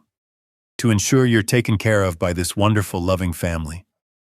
I looked back down at the page. And it will help? I asked, my voice cracking. This will really help me? I saw Ryan glance at Megan. She was standing by the empty fireplace, her arms crossed so tightly, her knuckles were white. She gave a tiny, almost imperceptible, impatient nod. Get it done. Ryan leaned in closer, his voice dropping to a conspiratorial, loving whisper. The whisper of a traitor. It'll help all of us, Dad. And there it was. All of us. Not, it will help you. It will help us. The final, unguarded confession. I held the pen over the paper. The tip hovered just millimeters above the dotted line. I could feel the tension in the room. It was so thick I could barely breathe. 3 people, 3 predators waiting for me to sign my own death warrant. I held it there. 1 second. 2 seconds. I could hear Megan's sharp intake of breath. Then slowly, deliberately, I placed the pen back on the wobbly card table. It made a soft, definitive click in the silent, empty room. No, I said it. The word was quiet. But in that echoing, bare-walled tomb of a room, it sounded like a gunshot. Slater's plastic smile froze, half-formed. Megan's crossed arms tightened, her nails digging into her own skin. Ryan just blinked. He hadn't processed it. What did you say? Dad, I don't think I heard you. I pushed the flimsy plastic chair back. The sound of its legs scraping on the tile was agonizingly loud. I stood up. I wasn't the broken, shuffling old man from the basement anymore. I stood up straight. I pushed my shoulders back the way I did when I was about to fire a lazy manager. I looked down at the 3 of them. My voice didn't tremble. It didn't crack. It was the voice that had built a hardware empire. It was the voice of Benjamin Carter. I said, No. The transformation was instant. All three of them just stared. Their masks of concern hadn't just slipped, they had shattered. "Dad, what are you doing?" Ryan stammered, his face starting to turn a pale, blotchy white. You're confused. The shock. You're not thinking straight." "I'm not confused, Ryan," I said, my voice hardening, gaining power with every word. "I'm not foggy. In fact, I have never, ever seen things more clearly in my entire life." "Ben, now listen." Slater started trying to regain control. He stood up, attempting to use his height, his slippery suit, to intimidate me. "This is a very generous offer from your son. In your position, you really don't have many options." "I'm not talking to you," I snapped. He flinched as if I'd slapped him. I pointed a trembling finger, real trembling this time, with pure rage at my son. "I'm talking to him." I looked at Ryan. I let him see the ice. I let him see the man he had forgotten existed. "I will not," I said, my voice booming in the empty room, "be signing the durable power of attorney." I tapped the first stack of papers. "I will not." I continued tapping the second stack, "be signing the medical power of attorney." I paused, letting the words sink in. "And I will damn well not," I finished, my voice a low growl, "be signing over financial control of my $500,000 life insurance policy." Silence. Absolute, deafening, bottomless silence. Megan's face went from white to a sickly shade of green. She made a small gagging sound in the back of her throat. Slater's jaw had dropped. His eyes, his cold, dead eyes, darted toward the front door. He was calculating his exit. He knew. The con was up, but Ryan just stared at me. His face was a terrifying blank mask. The fake concern was gone, the panic was gone. All that was left was a cold, calculating emptiness. "How?" he whispered, his voice barely audible. "How did you... What did you do?" "You called me a confused old man." "Ryan," I said. "You called me destitute. You thought I was broken." I smiled. It was a cold, hard smile. It wasn't my smile. It was the smile of a man who had just won. "You made one mistake," I said. "You forgot. I'm the man who taught you how to lie." Ryan's face spasmed. He tried to form a laugh, but it came out as a strangled, wet sound, a choked gasp. "Dad, what are you talking about?" "500,000, you are confused." He glanced at Slater, a desperate, wild look in his eyes, trying to get his co-conspirator to play along. "See, this is what I was talking about. He's paranoid. He's having delusions. He's not well." "Don't!" I roared. The word ripped out of my chest, echoing off the bare walls so loud that Slater physically flinched. The mask was gone. The old man was gone. "Don't you dare call me confused, you son of a bitch!" I jabbed a finger, trembling with rage, directly at him. "I heard you. I heard everything. I was in this house, in that hole you put me in, and I heard you. I heard you through the floor. I heard you planning." Ryan's face went from white to a sickly gray. What? You're lying." "Am I?" I turned my head slowly toward the empty fireplace mantel, to the small black Bluetooth speaker sitting on it. "I heard you on camera, Ryan. I heard you last night in your bedroom. I heard you tell Megan how you were going to leverage my policy." I let that sink in. "And then," I said, my voice dropping to a low, venomous growl, "I heard you explain the other plan, the better one, the one where you get all the money, the one where I have a tragic fall down the basement stairs, the one where you and her, murder me for my money." Megan let out a sound. It wasn't a word. It was a high, thin, whistling shriek like a kettle at full boil. "He knows, Ryan. He knows. Oh my God, oh my God, oh my God." Slater didn't scream. He was a professional. He didn't waste time on denial. He bolted. He kicked the flimsy card table aside. Papers flew everywhere, a blizzard of his own lies, and he sprinted. He was fast scrambling across the empty tile floor, heading for the front door for the open air. He almost made it. Just as his hand reached for the doorknob, the front door burst open, slamming against the wall with a crack of wood. "Sit down!" The voice was a cannon shot. It wasn't Griffin. It was a cop. Two uniformed police officers filled the doorway. They were not the local beat cops I'd half expected. They were big, serious men, hands on their holstered weapons. And right behind them, calm as a funeral director, was Mr. Griffin, my lawyer, holding his briefcase. Slater froze his hands in the air. He looked like a mannequin. "Mr. Slater," one of the officers said, his voice bored, "put your hands on your head. Turn around. Slowly." Megan was sobbing, great gasping, ugly sobs sliding down the wall, her designer yoga pants bunching at her knees. Griffin walked calmly past the officer, stepping around the cowering con artist, as if he were a piece of trash on the sidewalk. He walked right up to me. "Are you all right, Ben?" he asked, his voice low. "I am now Griffin." I said, my knees finally starting to feel weak. Griffin nodded once. He then turned his attention to the man being held by the officer. He looked at Slater with a kind of mild academic disgust. "Mr. Martin Slater," Griffin said, reading from a paper in his hand. "A pleasure. I've been doing some light reading on you. It says here your license to practice law in the state of Nevada was suspended in 2019 for, oh my, gross misappropriation of client funds." Slater didn't say anything. He was shaking.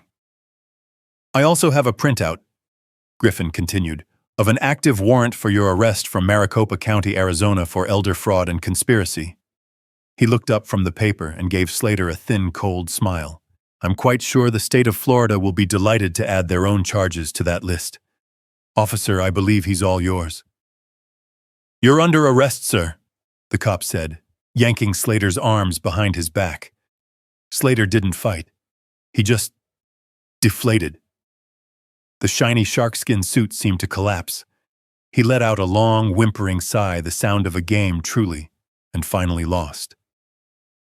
The officer pushed him down onto one of the plastic patio chairs.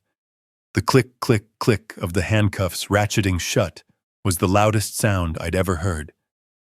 One con artist down. I turned my head. The second officer was standing over Megan, who was now just a weeping pile on the floor. And then there was Ryan. My son. He hadn't moved. He hadn't run. He was standing frozen by the overturned card table. He was staring at me, not at the police, not at Slater, not at his weeping wife. At me. His face was a mask of pure, uncomprehending horror. The confused old man was gone. The lie was gone. The plan was gone. All that was left was the truth. "Dad," he whispered, his voice hoarse. You lied to me. You told me you were broke." The sound of the handcuffs clicking shut on Slater seemed to break the spell. Megan, who had been a whimpering, frozen statue by the wall, suddenly uncoiled. Her face was a mask of tears, and smeared mascara twisted into a look of pure, venomous hatred. But she wasn't looking at me. She wasn't looking at the police. She was looking at Ryan. She scrambled to her feet and flew at him, her hands clawing. "You!" she shrieked, pounding on his chest with her fists. "You did this! You told me he was stupid! You told me he was a confused old man! You said he'd sign anything, you stupid, stupid fool! You've ruined us!" Ryan didn't even seem to feel her blows. He just stood there, paralyzed, his mouth hanging open. He was staring at me. His eyes were wide with a horrifying, dawning realization. The cogs were finally painfully turning in his head. "Dad," he whispered. His voice was hoarse, unrecognizable. You lied to me. I let a small cold smile touch my lips. I did. You told me you were broke. He said the words catching in his throat, his mind struggling to process the scene. You told me you lost everything. You told me you were homeless. That was all a lie. Oh, I said, taking a small, satisfying step toward him. That's the best part, Ryan. I looked at the chaos. Slater head hanging being read his rights by the door. Megan having dissolved into hysterical sobs on the floor. And my son standing in the middle of it all, finally understanding that he, the master manipulator, had been the one who was played. Yes, I said. That was a lie. A test. One you failed more spectacularly than I could have ever imagined. Ryan shook his head, still not fully grasping it. But why? Why would you? You have no money. The apartment. You said, I said, turning my head toward the door, that my lawyer should handle this part. I nodded at Griffin, who had been watching the entire exchange with a grim, quiet satisfaction. Mr. Griffin, I said, my voice loud and clear in the echoing, empty room. Perhaps you could inform my son about my actual financial situation. Griffin stepped forward, adjusting the cuffs of his expensive suit. He opened his dark leather briefcase with two soft, authoritative clicks. He took out a single, crisp, cream-colored document. With pleasure, Ben, he said. He looked at Ryan, his eyes as cold and impersonal as a banker's vault. Mr. Ryan Carter, Griffin said, his voice cutting through Megan's sobs. While it is true your father sold his home, he did not lose that money in a bad investment. Furthermore, as of last week following the death of his brother, Mr. Philip Carter, your father became the sole beneficiary of his entire estate. Ryan just stared, unblinking. Megan's sobs hitched. She was listening. Griffin paused, letting the silence hang in the air, heavy and absolute. After all estate taxes and fees have been settled, he continued, Mr. Benjamin Carter's current net worth is $10,200,000. The sound that came out of Megan was not human. It was a high, thin wail like a dying animal, a sound of such profound, agonizing loss that it was almost deafening. Her eyes rolled back in her head, and she slumped sideways, fainting dead away onto the cold tile floor. The second officer had to rush over to her, rolling her onto her side. But Ryan didn't faint. He just broke. 10, he whispered. His entire body started to tremble. 10 million. His face, which had been pale with shock, suddenly flushed a dark, blotchy red. A new emotion was flooding, and one so powerful, so primitive, it eclipsed everything else: greed. He looked at the $10 million hanging in the air. He looked at the handcuffs on Slater. He looked at his unconscious wife. He looked at me. And then he fell to his knees. Dad, he cried, crawling toward me, scrambling over the scattered fraudulent papers. He grabbed at the legs of my pants. Dad, please, please listen to me. He was sobbing now, real thick tears of desperation. I didn't mean it. I swear I was scared. I was in debt, Megan. She pushed me. I would never have. I love you, Dad. I've always loved you. He clung to my legs like a small, desperate child. We can fix this. You have $10 million. We have 10 million. We can fix everything. We can be a family again. I'll get a new house, a bigger one. I'll take care of you. I'll do anything, I swear. Just tell them to leave. Tell them it's all a misunderstanding. I looked down at the top of his head at my son, my only child, groveling at my feet. Not because he was sorry, but because he'd just found out I was rich. I lifted my foot, and I kicked his hands away. He fell back onto the tile, looking up at me, his face a mask of stunned disbelief. You disgust me, I spat. You heard me on the tape, I said, my voice shaking with a rage so profound it almost choked me. You were going to have me killed. You were going to murder me for $500,000. No, Dad, I was just stress talking. You were planning, I roared. You locked me in the basement. You were going to have me fall down the stairs, all for $500,000. I leaned down, my face inches from his. And you really think I'd ever trust you with 10 million? I straightened up. I looked past him, past his fainted, greedy wife. I looked at the second officer, the one who was now watching Ryan with utter contempt. Officer, I said, my voice clear and steady.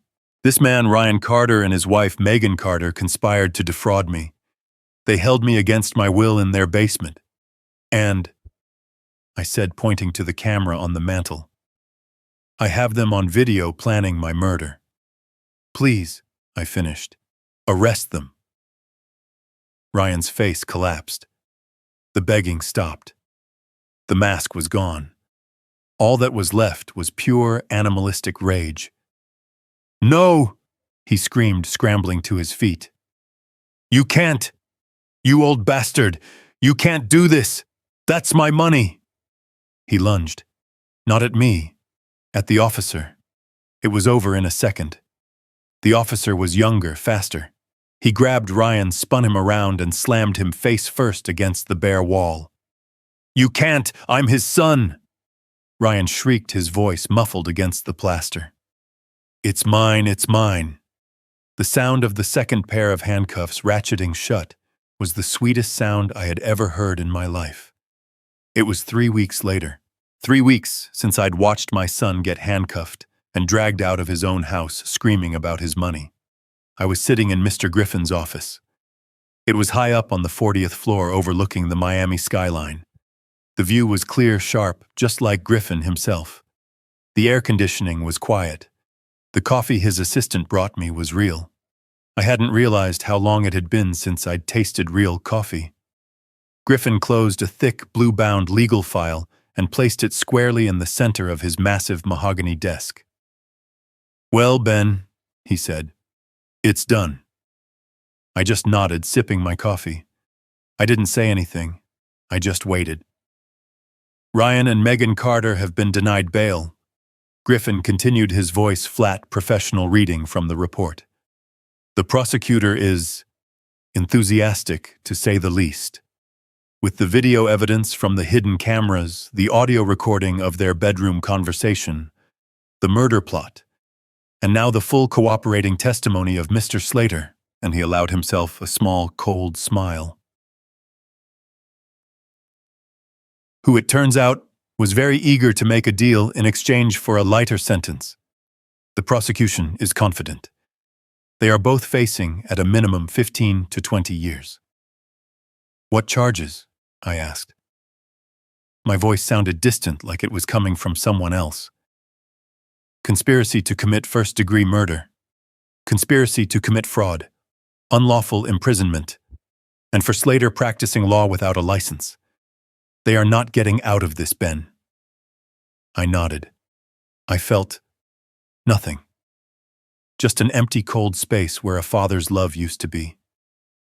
And the house, Griffin went on, looking at another document. The bank officially foreclosed on it last week. The auction is set for the 30th. Whatever assets they had left, they're gone. They've lost everything. Good, I said. The word came out harder than I expected. Colder. Griffin leaned back in his big leather chair. It sighed under his weight. He took off his glasses, rubbing the bridge of his nose. For the first time in 30 years, his lawyerly mask softened. He looked at me not as a client, but as a man. That brings us to the 10 million, Ben. The accounts are finalized. Philip's estate is settled. The money is yours, free and clear. So, he put his glasses back on. What are you going to do? It was the question, wasn't it? The question I'd been asking myself every night in the clean, sterile, silent hotel room I'd rented. a room that felt just as much like a prison as that basement had.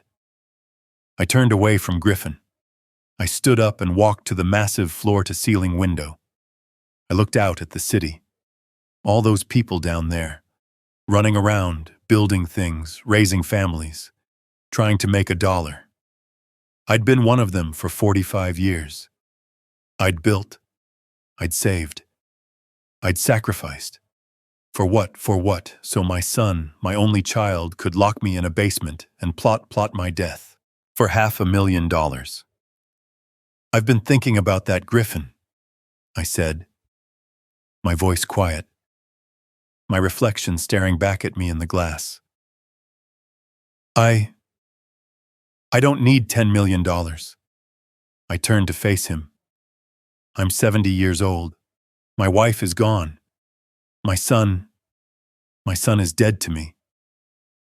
What am I going to do with it? Buy a yacht, travel the world? It all seems meaningless. Griffin nodded slowly. He understood.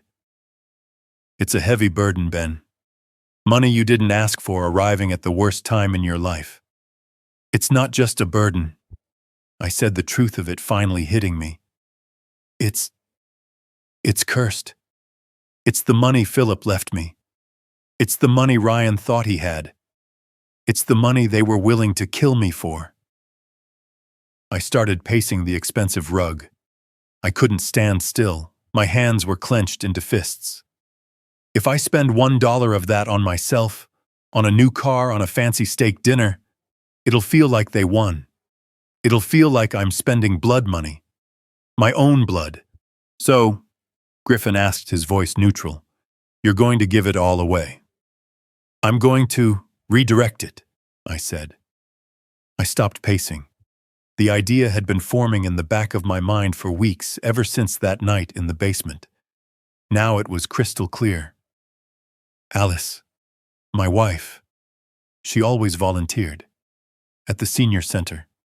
She was always angry about how invisible old people become. How easy it is for families to take advantage of them. I looked Griffin dead in the eye.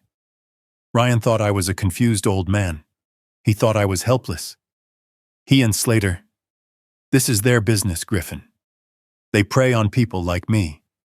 People who are old alone and who they assume are stupid. They assumed wrong, Griffin said, a rare thin smile on his face. Damn right they did, I said.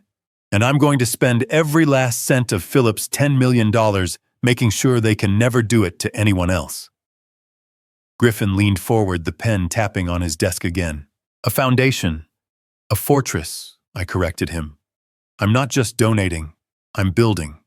I want to create a legal aid center, a free one. I want to hire sharks. I want to hire lawyers like you, Griffin. I want a hotline 24/7. I want investigators. I want a place where any senior citizen who thinks their family is stealing their checks, who thinks their son is trying to lock them in a basement, can come and get the best, most aggressive legal defense money can buy. I walked back to the window, but this time I wasn't looking at the city. I was looking at the future. I'm going to take that $10 million, I said, and I'm going to turn it into a weapon for all the other confused old men out there. Griffin was silent for a moment.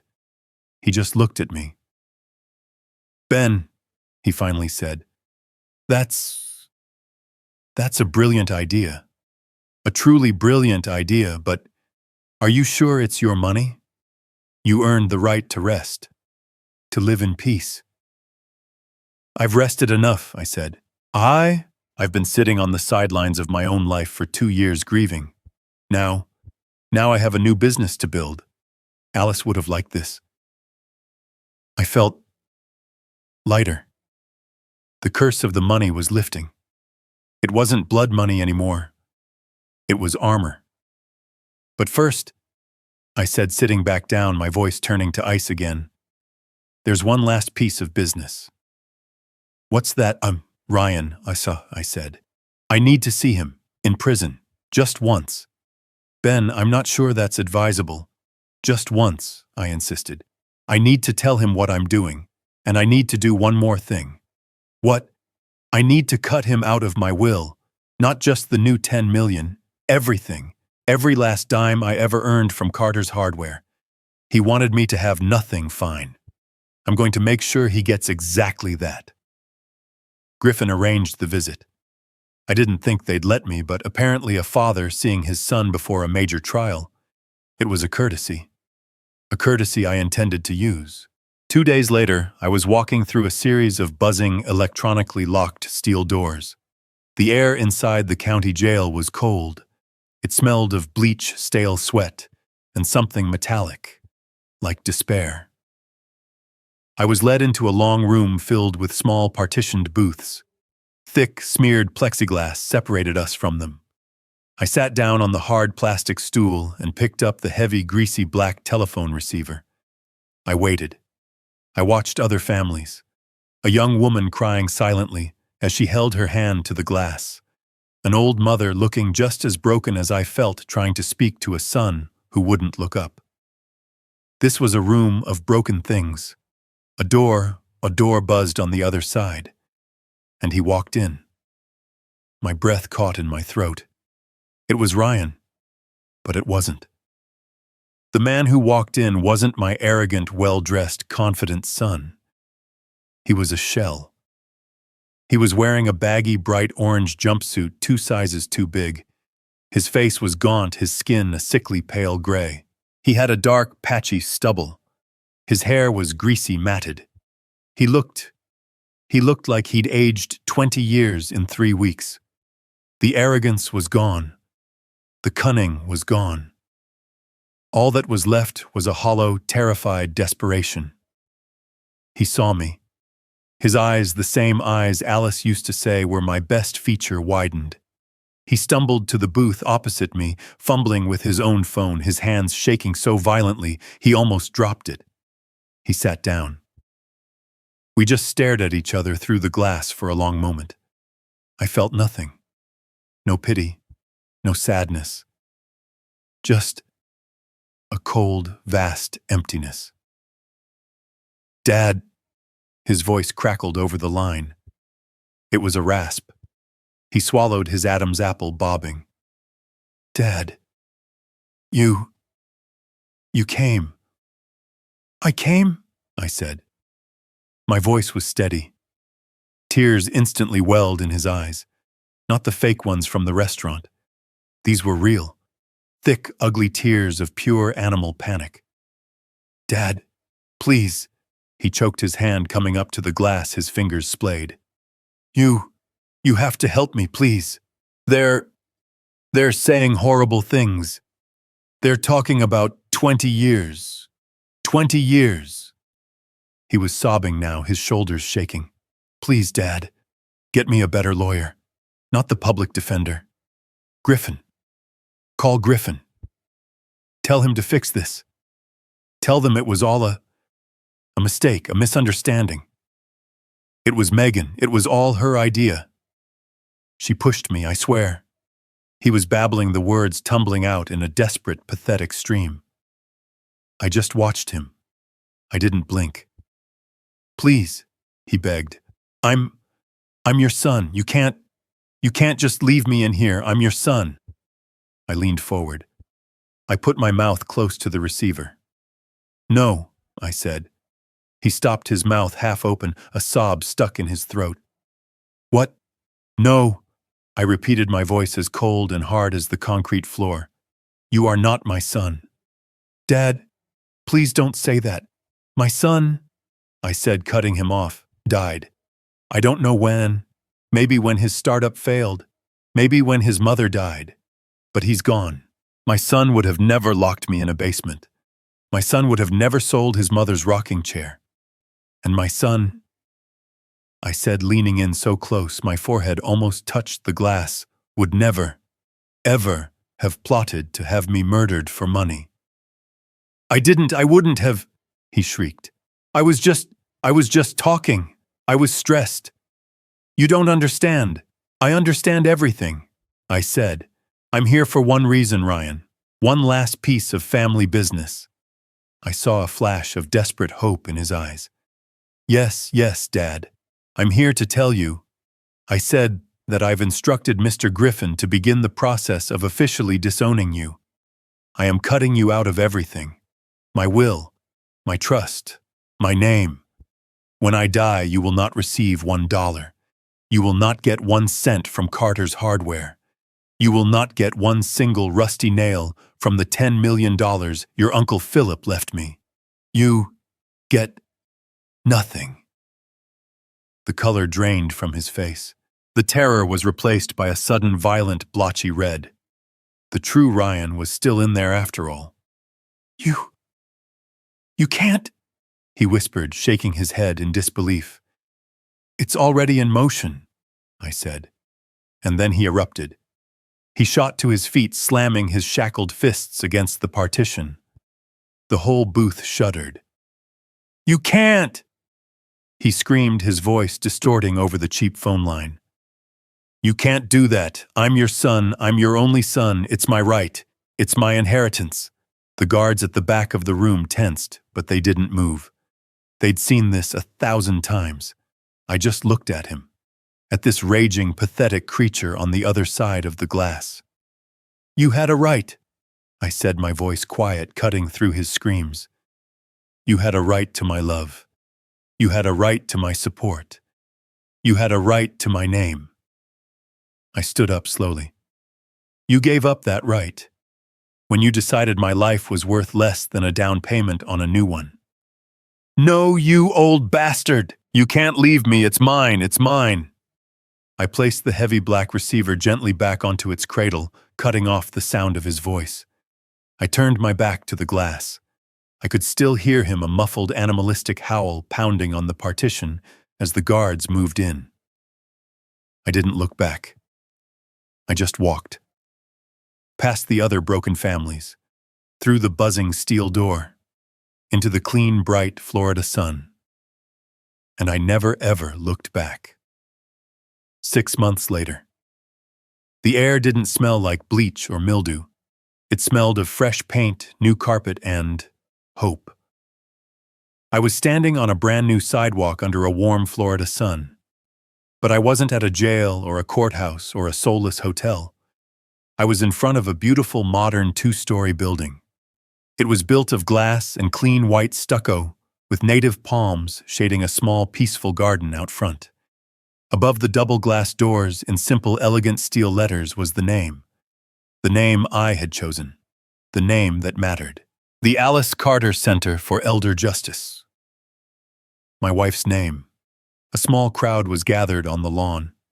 A few local news cameras, some city officials, and most importantly, a front row of faces my age.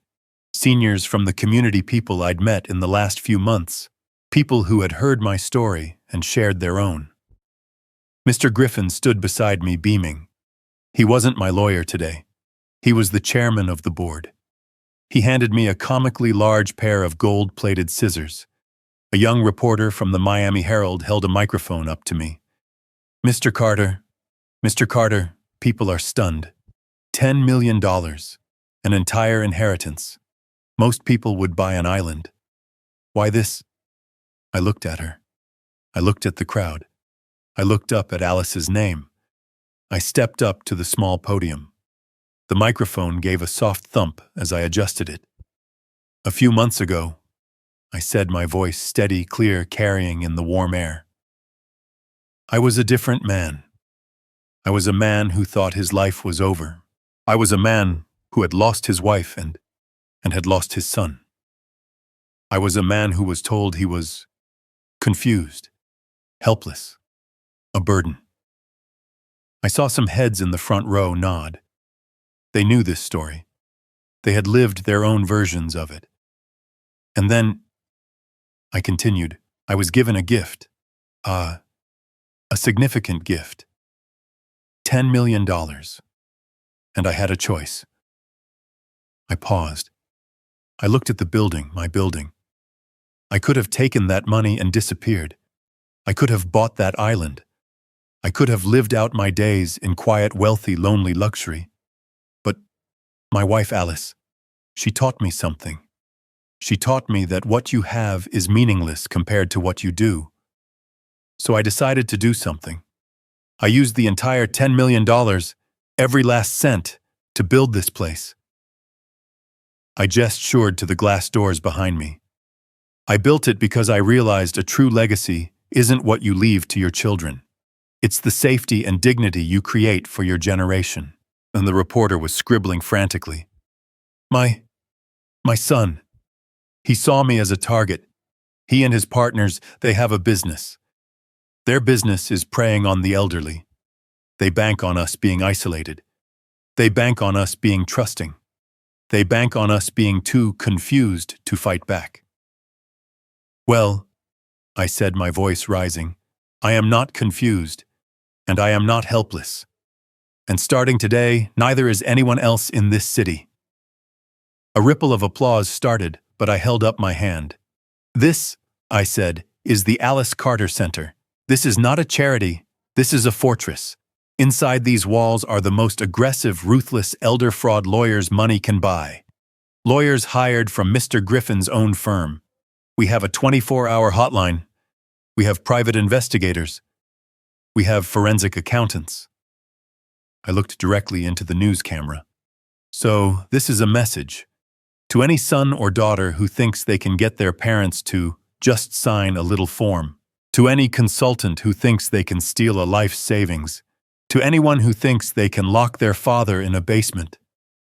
We are waiting for you. We are watching you. And we will find you. And we will use every dollar of this $10 million to bring you to justice. I took a deep breath. My old life, it was built on hardware. Steel, concrete, things you can buy and sell. My new life, this new legacy, is built on something stronger. It's built on justice. Thank you. The applause was loud. It wasn't just polite. It was relieved. It was grateful. Mr. Griffin shook my hand. I turned to the large blue ribbon stretched across the doorway. I lifted the heavy scissors. I thought of Ryan in his cell screaming about his money. He would be there for a long time. Megan, who had fainted, had rolled over on her husband to save herself and was facing a slightly shorter sentence. They were gone. The money wasn't a curse. It was a tool. I looked up at Alice's name one last time.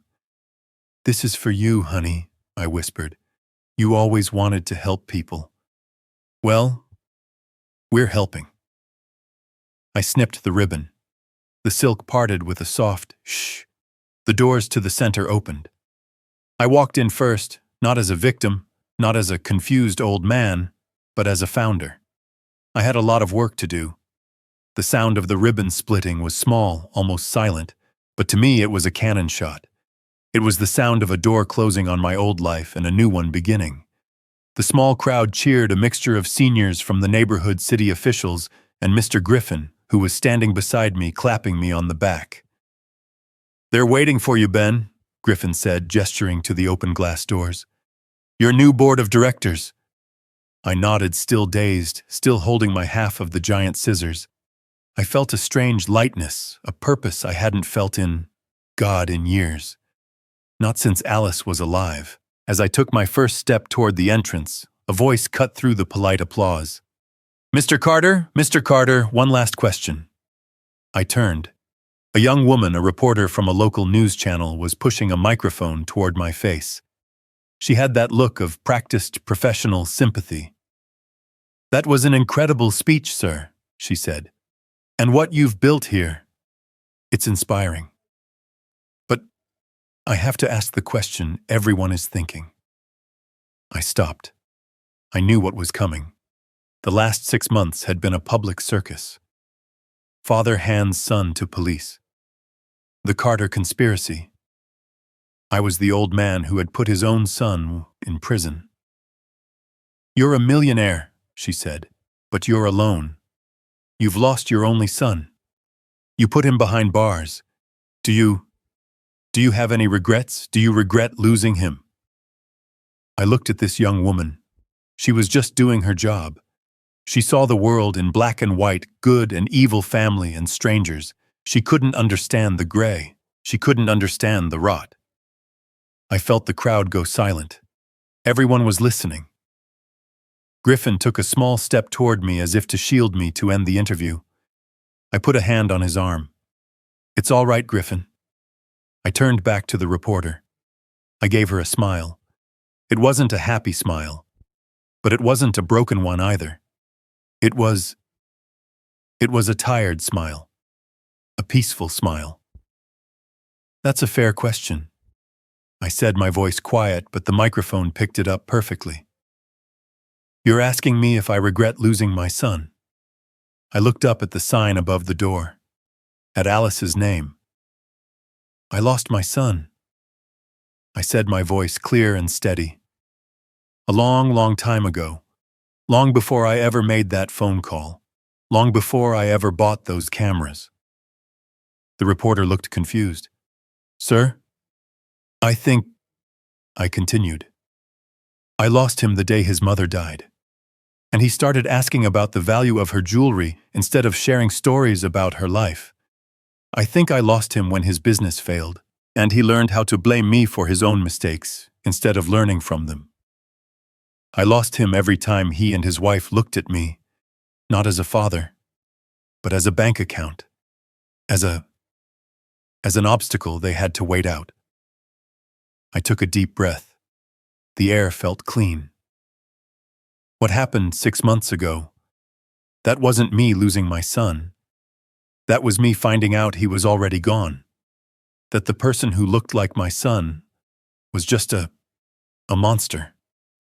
A greedy, hollow stranger who was willing to have me murdered for $500,000. I saw the reporter wince. It was the truth. It was ugly, but it was the truth. "What I regret," I said, "is not seeing it sooner. I regret raising a man who valued $1 more than he valued a life. That is a failure I will have to live with every single day for the rest of my time on this earth." I gestured to the building behind me. "But this is how I make it right. This is how I try to fix my mistake." "But he was your only family," the reporter pressed, still not understanding. "Now you have no one." I looked past her. I looked at the dozens of old faces of seniors all watching me. Some were smiling. Some were crying. They were all nodding. They understood. They knew what it felt like to be invisible, to be seen as a burden. "You're wrong," I said to the reporter. "I have found a new family. I've found hundreds of fathers, mothers, grandfathers, and grandmothers, all right here in this city, who are being told they are confused, who are being told they are a burden, who are being locked in basements emotionally or physically by the people who are supposed to love them." I turned my back to the camera. I turned my back to my old life, to the pity, to the scandal. "They," I said, my voice loud enough for everyone to hear, "are my family now." I looked at Mr. Griffin. He smiled and held the glass door open for me. "And I have a lot of work to do." I walked out of this bright sunlight and into the cool, quiet hallway of the Alice Carter Center. I walked past the reception desk, past the new offices where our lawyers were already taking calls. I didn't look back. The last thing you see is the camera holding on those steel letters. The Alice Carter Center for Elder Justice. Then, a slow fade to black. This story is a painful warning about greed and elder abuse even from one's own family. The protagonist, Ben, was betrayed by his own son, who saw him not as a father, but as an asset to be exploited and even conspired to murder. The lesson is that love and trust must be built on respect, not defaulted by bloodline. It shows the power of trusting your instincts and the importance of seeking justice even when it means standing up to your own family. If this story touched your heart, please hit the like button. Subscribe if you believe true family is about respect, not just money. And let us know in the comments. Have you ever had to test someone you loved?